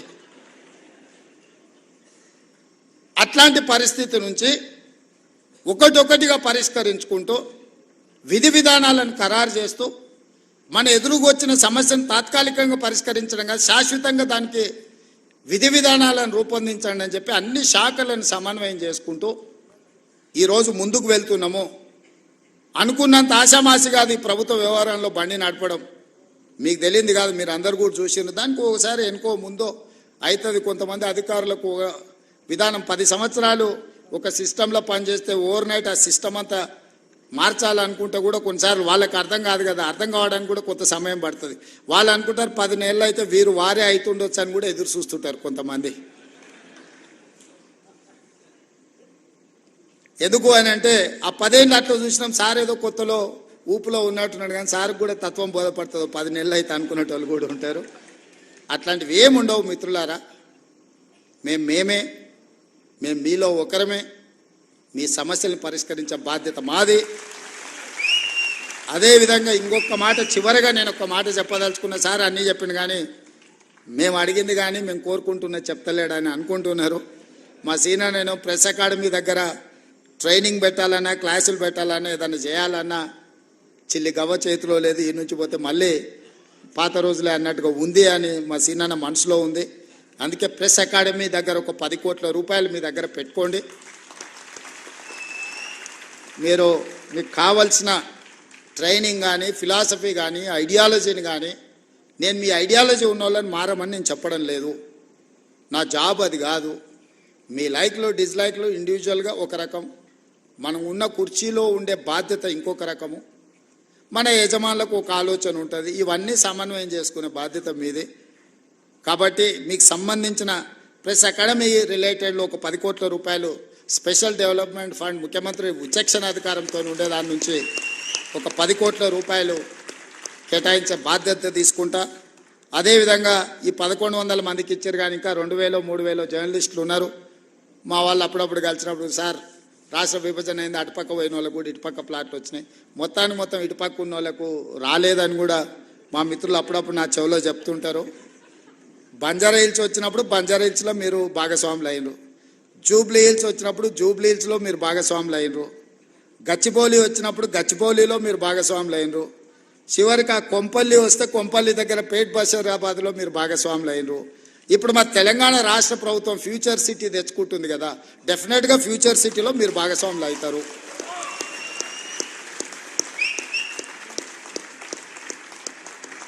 ఎవరైతే రాదేమో అనే బాధలో కానీ ఆందోళనలో కానీ ఉన్నవాళ్ళు ఎవరు బాధపడకండి, ఆందోళన చెందకండి. అర్హులైన వాళ్ళందరినీ కూడా ఫ్యూచర్ సిటీలో భాగస్వాములను చేసే బాధ్యత నాది.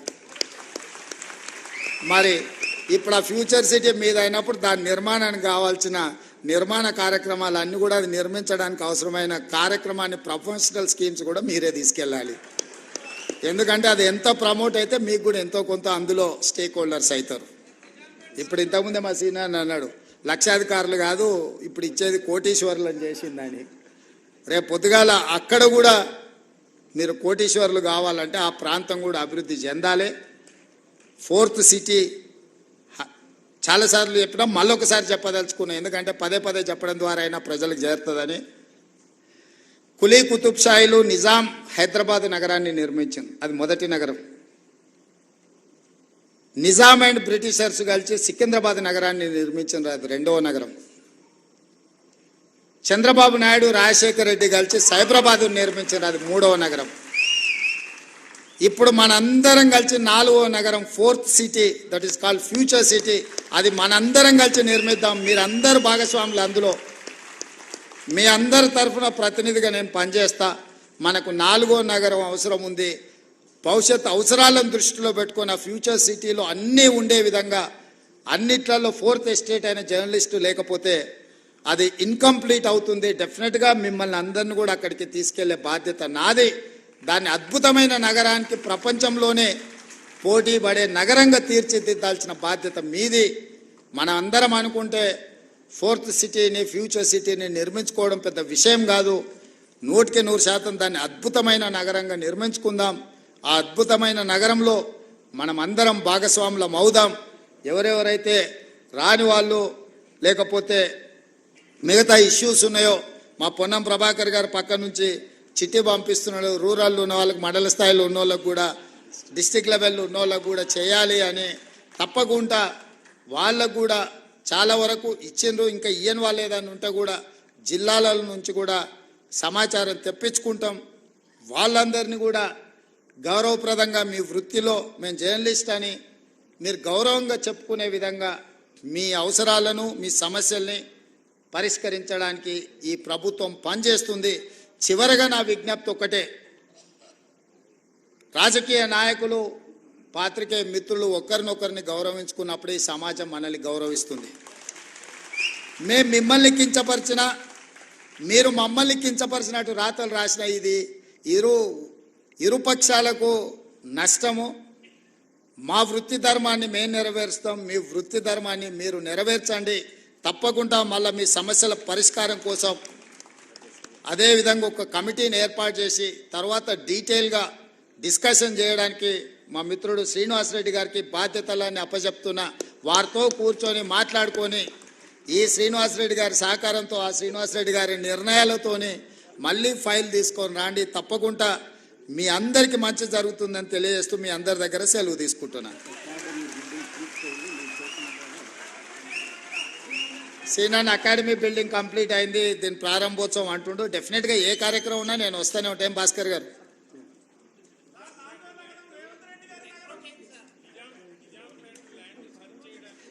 డెఫినెట్గా వంశీ చెప్పింది నాకు గుర్తుంది. అంచనా తెచ్చుకున్నాక దాన్ని ఏం చేయాలనో చెప్తా. రెండు ఏదున్నా మీకు ఇచ్చిన భూమితో పాటు మీకు చేయగలిగిన సాయం, ఇట్లా మీరు మీ గురించి చెప్తారు. మీతో పాటు నేను కూడా హౌసింగ్ సొసైటీలో సభ్యుని, మా ఇంట్లో వస్తే అంటున్నారు వాళ్ళకి పట్టాలు ఇచ్చినాక నీళ్లు పట్టా ఎప్పుడు వస్తుంది అని. ఎమ్మెల్సీగా నేను కూడా 10 లక్షలు కట్టినా, నేను కూడా అందులో సభ్యుని. నా ఇంటి పట్టా రాలా, కానీ మీ ఇంటి పట్టా క్లియర్ చేసినాము. కాబట్టి తప్పకుండా మీరు తీసుకొచ్చిన సమస్యలు మా అధికారులు రాసుకున్నారు.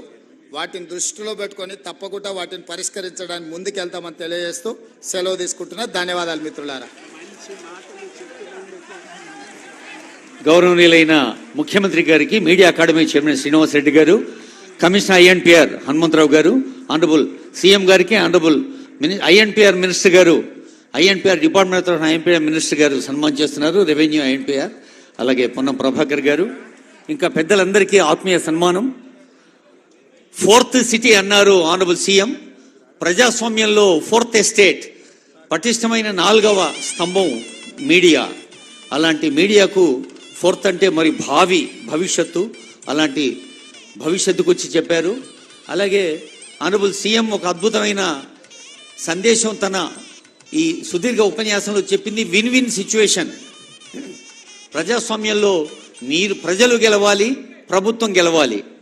అలాంటి ప్రజలకు ప్రభుత్వానికి అనుసంధానంగా ఉన్న మీడియా గెలవాలని సందేశం అందించిన ఆనరబుల్ సీఎం గారిని ఇప్పుడు కిరణ్ కుమార్ గారు, రవికాంత్ రెడ్డి గారు, వంశీ శ్రీనివాస్ గారు, రమణారావు గారు, అశోక్ రెడ్డి గారు, చిత్ర గారు హౌసింగ్ సొసైటీ తరఫున వారికి ఇప్పుడు honourable CM is requested to sir రండి. ఇప్పుడు Jawaharlal Nehru journalist housing society బాధ్యులు ప్రెసిడెంట్ కిరణ్ కుమార్ గారు, వైస్ ప్రెసిడెంట్ రవికాంత్ రెడ్డి గారు, చీఫ్ ఎగ్జిక్యూటివ్ వంశీ శ్రీనివాస్ గారు, డైరెక్టర్స్ పివి రమణారావు గారు, కె అశోక్ రెడ్డి గారు, ఆర్టిస్ట్ చిత్ర గారు.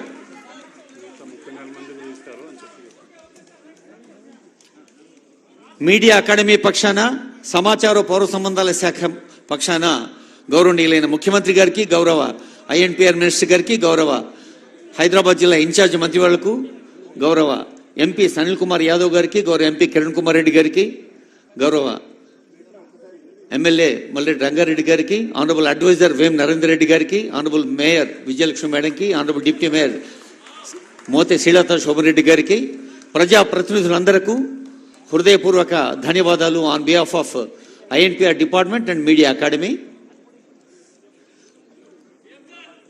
Jawaharlal Nehru journalist housing society ప్రతినిధులు president B Kiran Kumar, vice president R Ravikanth Reddy, chief executive Vamshi Srinivas, director PV Ramanarao, director K Ashok Reddy, artist Chitra కలిసి అందజేస్తున్న సన్మానం.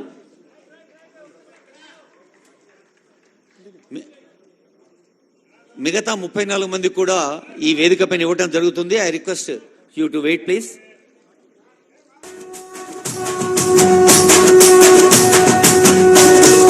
మూడు రంగుల జెండా బట్టి సింగమోలే కదిలినాడు ఒక్కరో కాంగ్రెస్ సూర్యుడు మన రేవంత్ అన్న నిగ్గదీసి అడిగే మునగాడు.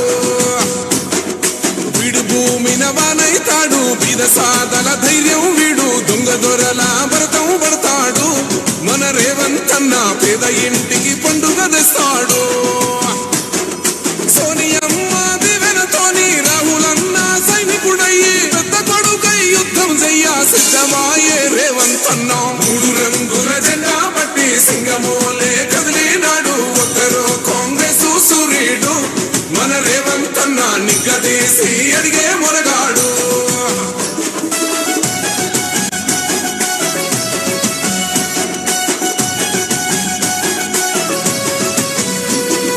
దాడులెన్ని జరిగిన గాని రేవంత్ అన్న గంతకంతా ఎత్తుకు ఎదిగి